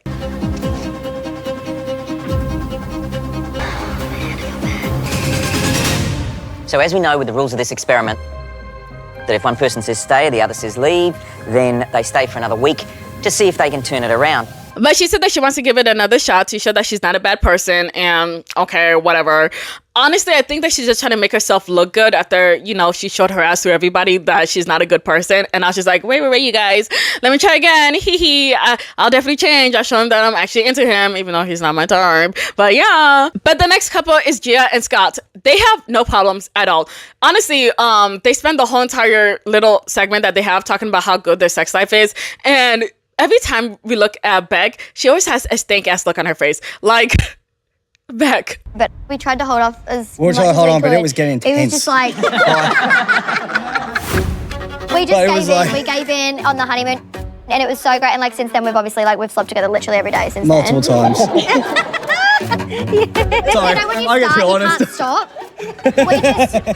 We're just, and every day we get closer. Like it gets better every. She looks like she's gonna have an aneurysm every time they talk about it. Do they talk about it a lot? Yes. Do they need to relax? Also yes. But damn, Beck, learn to fix your face. But they choose to stay, and Beck and Denny are next. He talks about how low their sexual chemistry is, and Gia is loving this. Oh my gosh, Gia, calm down. But then he said that it has gotten better, and then she no longer looks like she's loving this. Like, y'all, she is a top tier hater. My goodness. But then they head to their seats, but Beck is like, it's not fake. And she said that to Gia, and Gia's like, what? Nobody said it was fake, but like, I'm pretty sure you did say it was fake, but okay. Maybe she didn't say it to them specifically, but she definitely said it about Stella.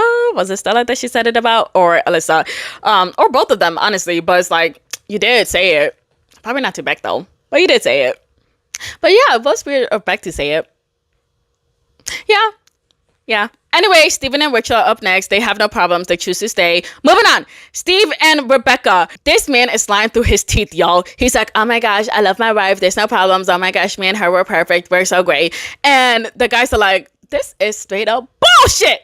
We just heard you shit talking your wife the last episode. What are you even talking about? But the experts want to know what Rebecca wants to say, and Steve wants to speak for her, and the experts are like, shut it, Steve. We said we want to hear Rebecca, not you, so keep that mouth closed. But Rebecca said that she feels like he doesn't have any sexual attraction to her, and so they asked Steve if he does, and he's like, do I now? I'm like, what? Do I now? Have you since you've met her on the and in this honeymoon. As I said, the experience? progress, it was 100%. And we do were you not heading now? that way. Since you've just made the distinction, do you not now? Yes, I do. Yes, I still do. Yes, that's the answer. So clearly this man knows that his answer is a no, but he's saying yes so he doesn't look bad. But come on, we all know what you really want to say. But Rebecca said that she doesn't feel desired and that this man is putting her in the friend zone. And y'all, the reason for her tears is trying to comfort her right now. Like, bro, get off of her. But Steve said that he's trying to go as fast as he can, but y'all, if you look at that man, he doesn't look like he's into her. But they have to make their choices, and they both said stay. But I feel like if she knew what was about to come, she would have probably won't leave. But yeah, whatever. Too late now. Maybe later. Is there a later? I don't know. Anyways, the next couple is Chris and Brooke. So Chris brings up his 3 eggs and he looks ashamed, and he should be ashamed. But the experts are like, what the fuck? Why would those be your 3 eggs? And he brings up this really dumb excuse. He's like, oh, sports and my friends and the boys, and you know how it is. Man to man. I don't know. Something really dumb, something really stupid. The experts are not feeling it. Okay, I want to go there with you. Why is it inappropriate to talk about women in that way? It's degrading. Correct. That sends a message to women that you're not respecting them. You're looking at them as objects that you can use, throw away. Disappointed in myself. But after all of that, Brooke says that she's still gonna stay with him, and he smiles because, oh shit, this girl's still into me after all of that? Damn, she's just as bad as me. Y'all, they deserve each other. But they both write stay, and yeah, Julia and Grayson are next. Who are these guys? You probably don't remember them because I barely talked about them because they were so boring. And not gonna lie, I was gonna skip forward through their scenes. But I think their problem was that she's going a bit too slow and he's trying to match her speed. But unfortunately, because of that, they have reached a friend zone and not a romance zone. And so the experts are like, bro, this is married at first sight, not friends at first sight. You guys gotta pick it up. And as I was about to skip forward this couple because, hello, you guys are really boring, it gets interesting really fast. So Julia's like, well, it's not me that's setting this pace as a friendship pace. As she then explains how it's all her setting this pace as a friendship pace. Like, girl, pick it up. I'm just honouring my process. I wanted to take it slow. Moving into a space of romance, I really need to feel emotionally safe and connected. I just don't want it to be coming across like I'm the one who's like, no, it's not like that. I think we're both trying to kind of like work each other out. So Grayson has had enough and said he's the one that's been supporting her and having all this patience for her just so he could support her. And she's looking at him really shocked, but like, yeah, what did you expect? I remember before I skipped that scene, one of the older scenes was that she was doing yoga and these activities and he was just following her lead. And he's like, I'm not really into this, but I'm just trying to make her comfortable, but this is not romantic at all. But he just continued doing it. I'm just like, damn, that sucks. As I continue to skip through their scenes. But to realize that the man really has been suffering while I was skipping his scenes, damn. I'm sorry, Grayson. But she said that this doesn't feel fair because she didn't know about it because he never brought it up to her. And so because of that, he should have said something so, they could actually talk about it. And yeah, I agree. He definitely should have said something instead of, just going with the zone and being in the friend zone. But they both said stay, and yeah, we're done with them. Anyways, it's Alyssa and David's turn. And before Alyssa can even speak, Brooke whispers to Gia, and she's like, prepare to be here for the next 2 hours. Like, girl, shut up. Shut up. Why are you such a bitch? Like, honestly, why are you such a bitch? Who hurt you? And the more I think about it, the more I'm just like, I don't remember Alyssa ever being a bitch to Brooke. I don't remember them ever having beef, them ever not getting along. So I'm just like, why her? And it's like, I know Alyssa's a bit out there. She does have like this like outgoing personality, but like, does that justify you being a bitch to her? I'd rather be a chatterbox than be a rude-ass mean girl. But as Alyssa continues to talk, Brooke and Gia are just talking shit about her. She's honest. And that's something I can ask for. She? I didn't know that. She sounds like an infomercial. Selling hair products. Desperately at 3 a.m. on your TV. Y'all, I honestly don't know where this hate started for Alyssa. Is it jealousy? Are they jealous of her? I don't know. Is it her looks? Because I do think that she's prettier than Gia, absolutely. Brooke, though, Brooke is beautiful, but I do think, in my opinion, that Alyssa is prettier than Brooke. But would that justify her being rude to her? Like, I don't know. I don't know where the hate comes from. But now it's time to see whether they want to stay or go, and they both say stay, and Brooke and Gia are like having disappointed looks at the fact that David said stay. And the hate is real, and I don't understand it. Why do you guys hate this girl? I don't get it. Yeah, I went with stay. Great work, you two. You can go back to the group. Okay, well done, guys. Anyways, next is Stella and Philip, and Stella brings up how they're doing really great in their relationship, but some people don't believe that their relationship is real. Not everyone likes your happiness. And Brooke is like, oh, that's me. And she raises her hand too to say, yep, that was me. Also, no one cares and we're not jealous. Okay, who in the group feels like this is a performance and it's not genuine? I mean, look, I'll be honest. But then she backtracks and it's like, well, in the beginning, I thought it was fake. I didn't think it was real. But like, I wasn't trying to say that it was fake. But like, girl, you kind of was. You were saying that there's no way that they have no red flags. It doesn't make any sense. I think she's lying. I think she's not telling us the truth. Like, girl, that was you. And you called Alyssa a showmance. You called her straight up fake. You said that was a straight up fake relationship. I don't know what your problem is. Fix it. But Gia pipes in and it's like, I don't like how you guys already started coming up with baby names. I think you guys were just moving way too fast. But like, just because they're moving fast doesn't mean the relationship is fake. You and Scott banged pretty quickly. Does that mean you guys' relationship is fake? Like, come on.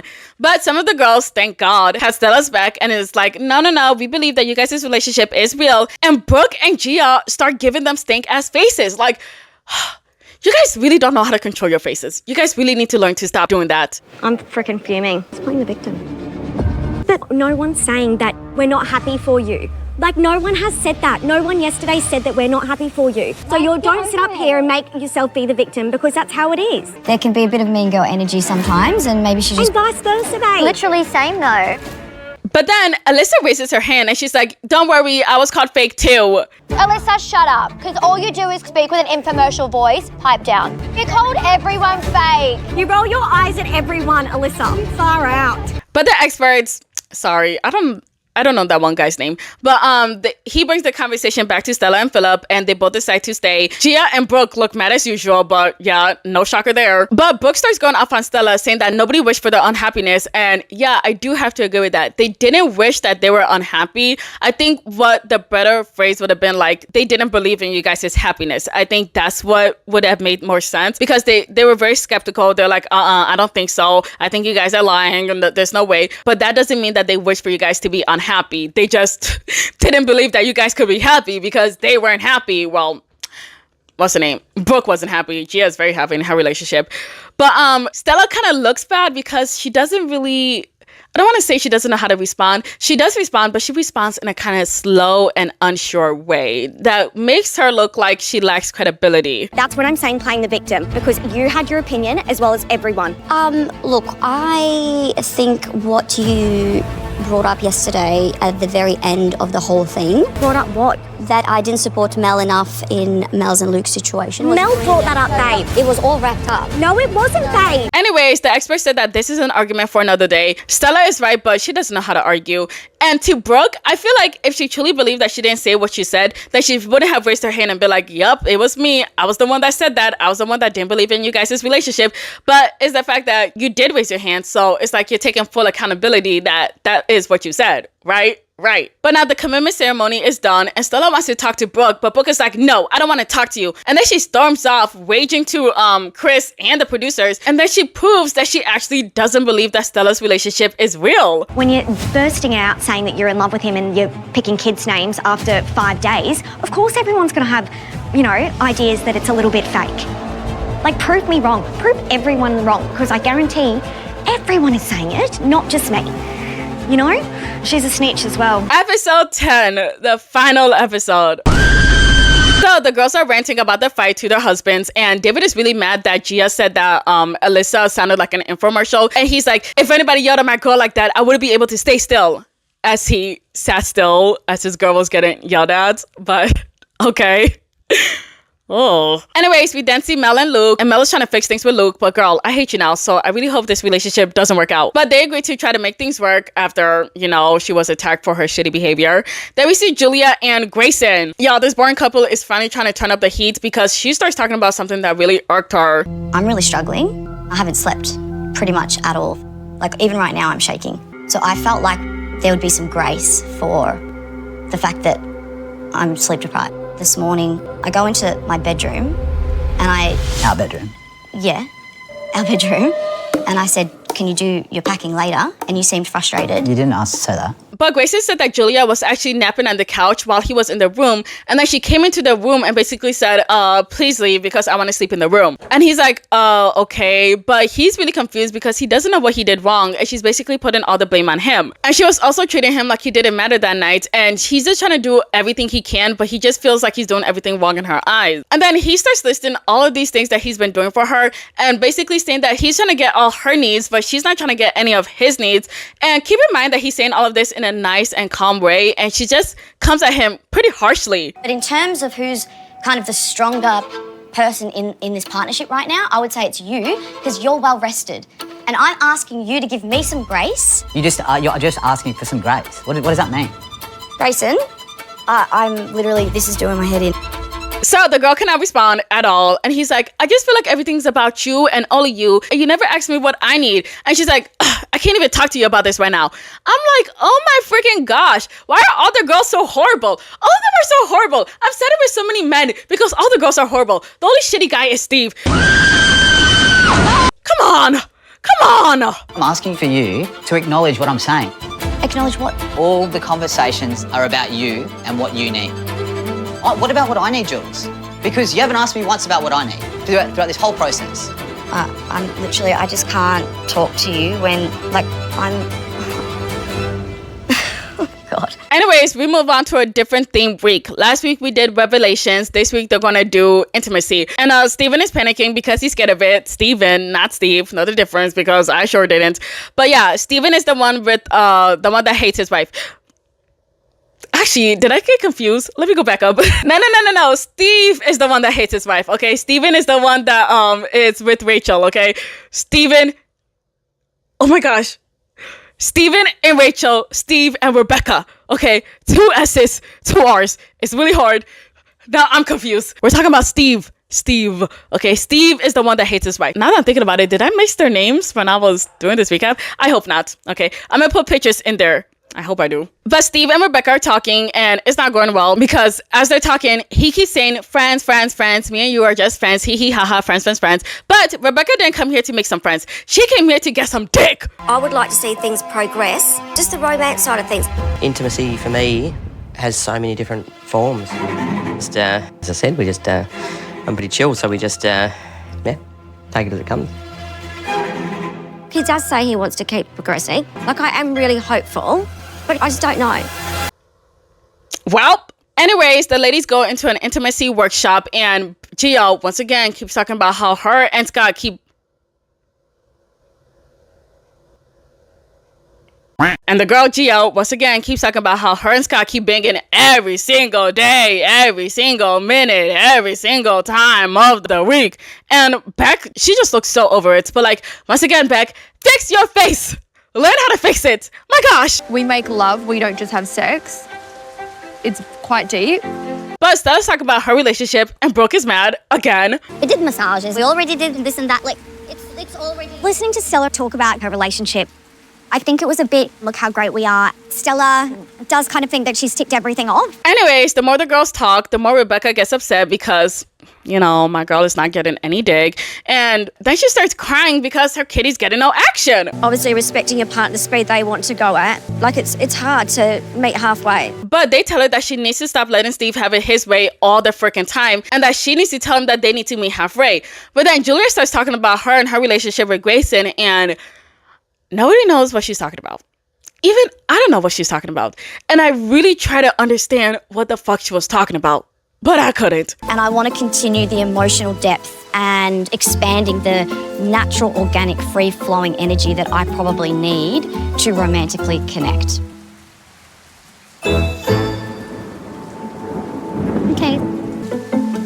Okay, moving on to Rachel. So her man doesn't even kiss her. All he does is peck her, and then he calls it a day. That's it. That gotta suck. My goodness. Anyways, the girls go home so they can get their freak on with their man.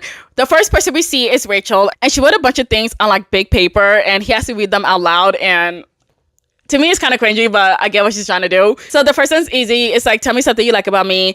Then she goes to the next page, and then the next page, and then the next page, and that one says, okay, now kiss me so I can feel something with passion, something like that. And then the next page says, kiss me, please. Like, y'all, I'd be so upset if I had to beg my man to kiss me. Like, please, kiss me, please. Please. My goodness. But y'all, what makes this even worse is that Steven is actually hesitating. Bad.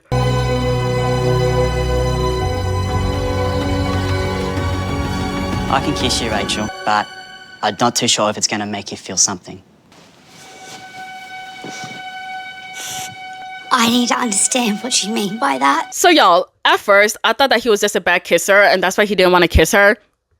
Kiss her. But I just thought that he was a bad kisser. But then he sits down and he's like, listen, babe, I think we're just roommates, to be honest. I don't think of you as anything more or anything less. I don't feel that spark. And because of that, I can't give you a kiss because it's going to be fake as hell and it won't make you feel anything. And it definitely won't make me feel anything. I said that very rudely. He said it in a much nicer way, but you get it. He doesn't like her like that at all. His own wife, he doesn't like her like that. I'm like, damn.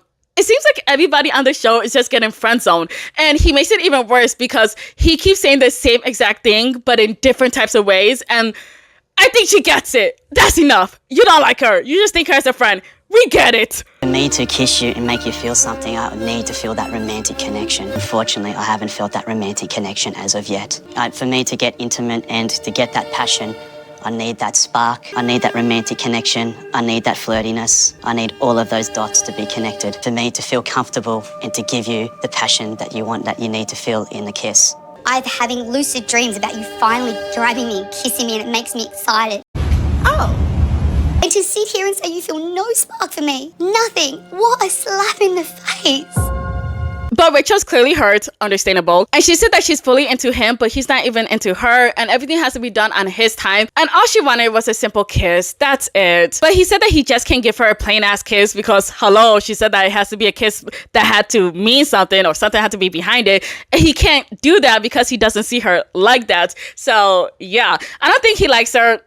Do I really have to say that out loud? He's telling her he doesn't like her. You actually don't want to tell me directly that you're not into me, that you're not physically attracted to me. Direct question, do you have any physical attraction to me at all? It's a yes or no question, Stephen. I don't want to dance around. I don't want you to dance around politically and give me a politically correct answer. Yes or no. Trust me, I can handle it. But he said that it's more than a yes or no question, and he's a romantic and passionate person, and he just doesn't have that spark with her yet. But then she said that she wants some space, and then she runs off crying. Trust me, I can handle it. And damn, girl, even worse because right after we see her crying, it switches to Alyssa and David, and they're getting the freak on, and then we see Gia and Scott, and they're also getting the freak on, and then it's like, damn, Rachel, that sucks for you. It really does. It really does. But now we see Julia and this girl. My goodness. Instead of getting freaky, she has a list of questions for Grayson. And it's not like intimate freaky questions for Grayson. It's more like, have you ever been bullied? Yes, by you. Has a stranger ever changed your life? Yes, you, for the worst. Julia's ultimate fantasy, it's interesting. Obviously, everyone's got their own definition of what an ultimate fantasy is. What do you think my superpower is? Like, can you fly or something? For Jules, it's a questionnaire. But she said that this is like a mindgasm, and I'm like, how do you make something sexy sound unsexy? The fuck? But now we see Mel and Luke, and they're playing golf, and they seem to be having fun. Then we see Beck and Danny, and her activity was for them to blindfold each other and then write on each other's bodies about words that describe their partner. And it was really cute. After Danny took off his blindfold and she went through everything that she wrote on him, he's like, oh my gosh, I never felt this emotional in my life. This is so cute. I love it. Blah, blah, blah, blah, blah.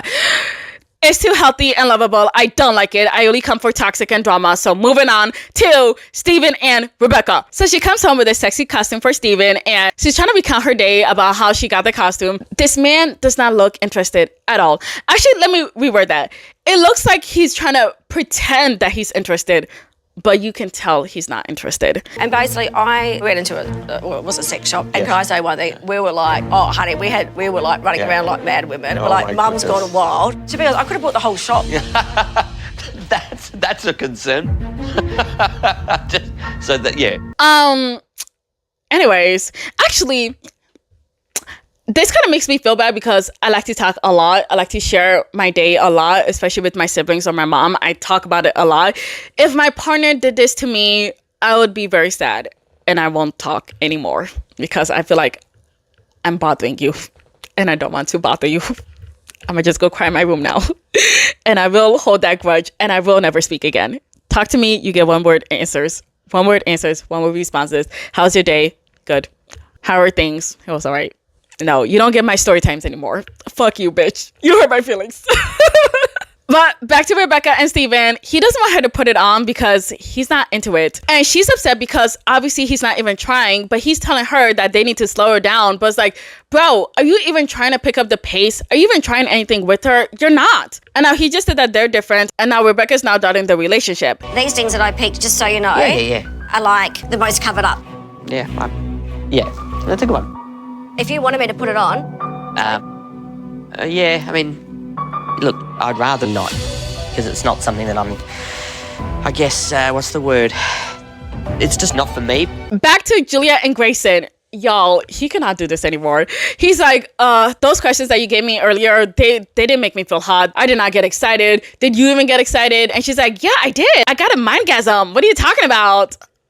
Like, girl, what are you talking about? But she said that she's just trying to get to know him more. And he's like, yeah, I get that. But intimacy, we're supposed to be building up romance and chemistry and something like that. And she's like, oh, but those questions are where we're at. And he's like, no, those questions are where you're at. And y'all, she's shook to hear that. I feel like the task was a really positive step in the right direction for Grayson and I. I thought we were building connection. So yeah, it's a bit confusing. Like, she uses words like leaning in and getting curious, and there's zero of it. But Grayson said that he thinks that she's not as invested as he is. And then he asked her if she even sees a future with him. And she's like, and then she tries to give one of those big speech, like, workaround answers to, like, one simple question type of answer. And he's like, no, stop. Do you see a future with me? Yes or no? And then she's like, well, if we just continue to create safe spaces and this and that and that and this, it just sounds like a bunch of therapy talk. Yes or no, bitch. Do you see a future with him? Yes or no? But y'all, at this point, I don't get what she's trying to say. And he obviously feels very frustrated as well. So you don't like answering questions, do you? Yes, like to I do. dance. It's You the like way, it's the dancing. tone. Use all But this this is language so that nuanced. I don't understand. Like, use language like lean in and get curious. Curiosity is not asking me questions about what my favorite football. Well, like, that is I'm not sorry. intimacy. But he's fed up and she's like, I think you're not happy. And he's like, clearly I'm not. I feel like I'm just wasting my time. And she's like, oh, okay. Y'all, that's where their segment ends. Honestly, I think that she genuinely wanted a woman. I think she wanted a woman. And I feel like she should have just told the experts, I wanted to marry a woman. But now she got to fake be happy with this man, drag him through the ringer just so he can break up with her. I think so she doesn't look like the bad guy. But now she's shocked that his reasonings for why he doesn't like her is making her think like, what? Those are the reasons why you don't like me? No, I'm great. I'm perfect. we just need safe spaces to talk about each and every one of our feelings. Blah, blah, blah, this, blah, blah, blah, that. Something like that. But that's the end of episode 10. In the next episode, Mel and Luke are actually progressing. Hate it here. Rachel leaves Steven. Steve is rude to one of the experts and they call him out. I feel like you're skirting around my questions. I disagree with you. I don't have an earpiece in my ear. I'm not waiting for someone to tell me what to say. Alessandra calls out Steve's behaviour. The lack of respect that you're showing me is appalling. Really tread lightly. I don't take to this well. One of the brides calls it quits and then she leaves. We're gonna find that out in this next video that might come out next week. I hope. I'm gonna hope so. Maybe we're gonna actually cut this video down instead of 10 episodes to 5 episodes because this was a pretty long video. And even though I'm gonna pray and hope this will be an hour long, it's probably gonna be about 2 to 3. Oh my gosh, 3 sounds like a lot. Let's hope for 2. Please, God, please. Anyways, that's the end of this video. Let me know some of your thoughts because this was quite long and yeah, I don't know. Legit, I think I might actually have to do 5 episodes next time. So maybe this will go from a 4-parter to now an 8-parter. That sounds like a lot. But thank you so much for watching. Please leave your thoughts and comments below. Please like, share, and subscribe. Thank you. Bye.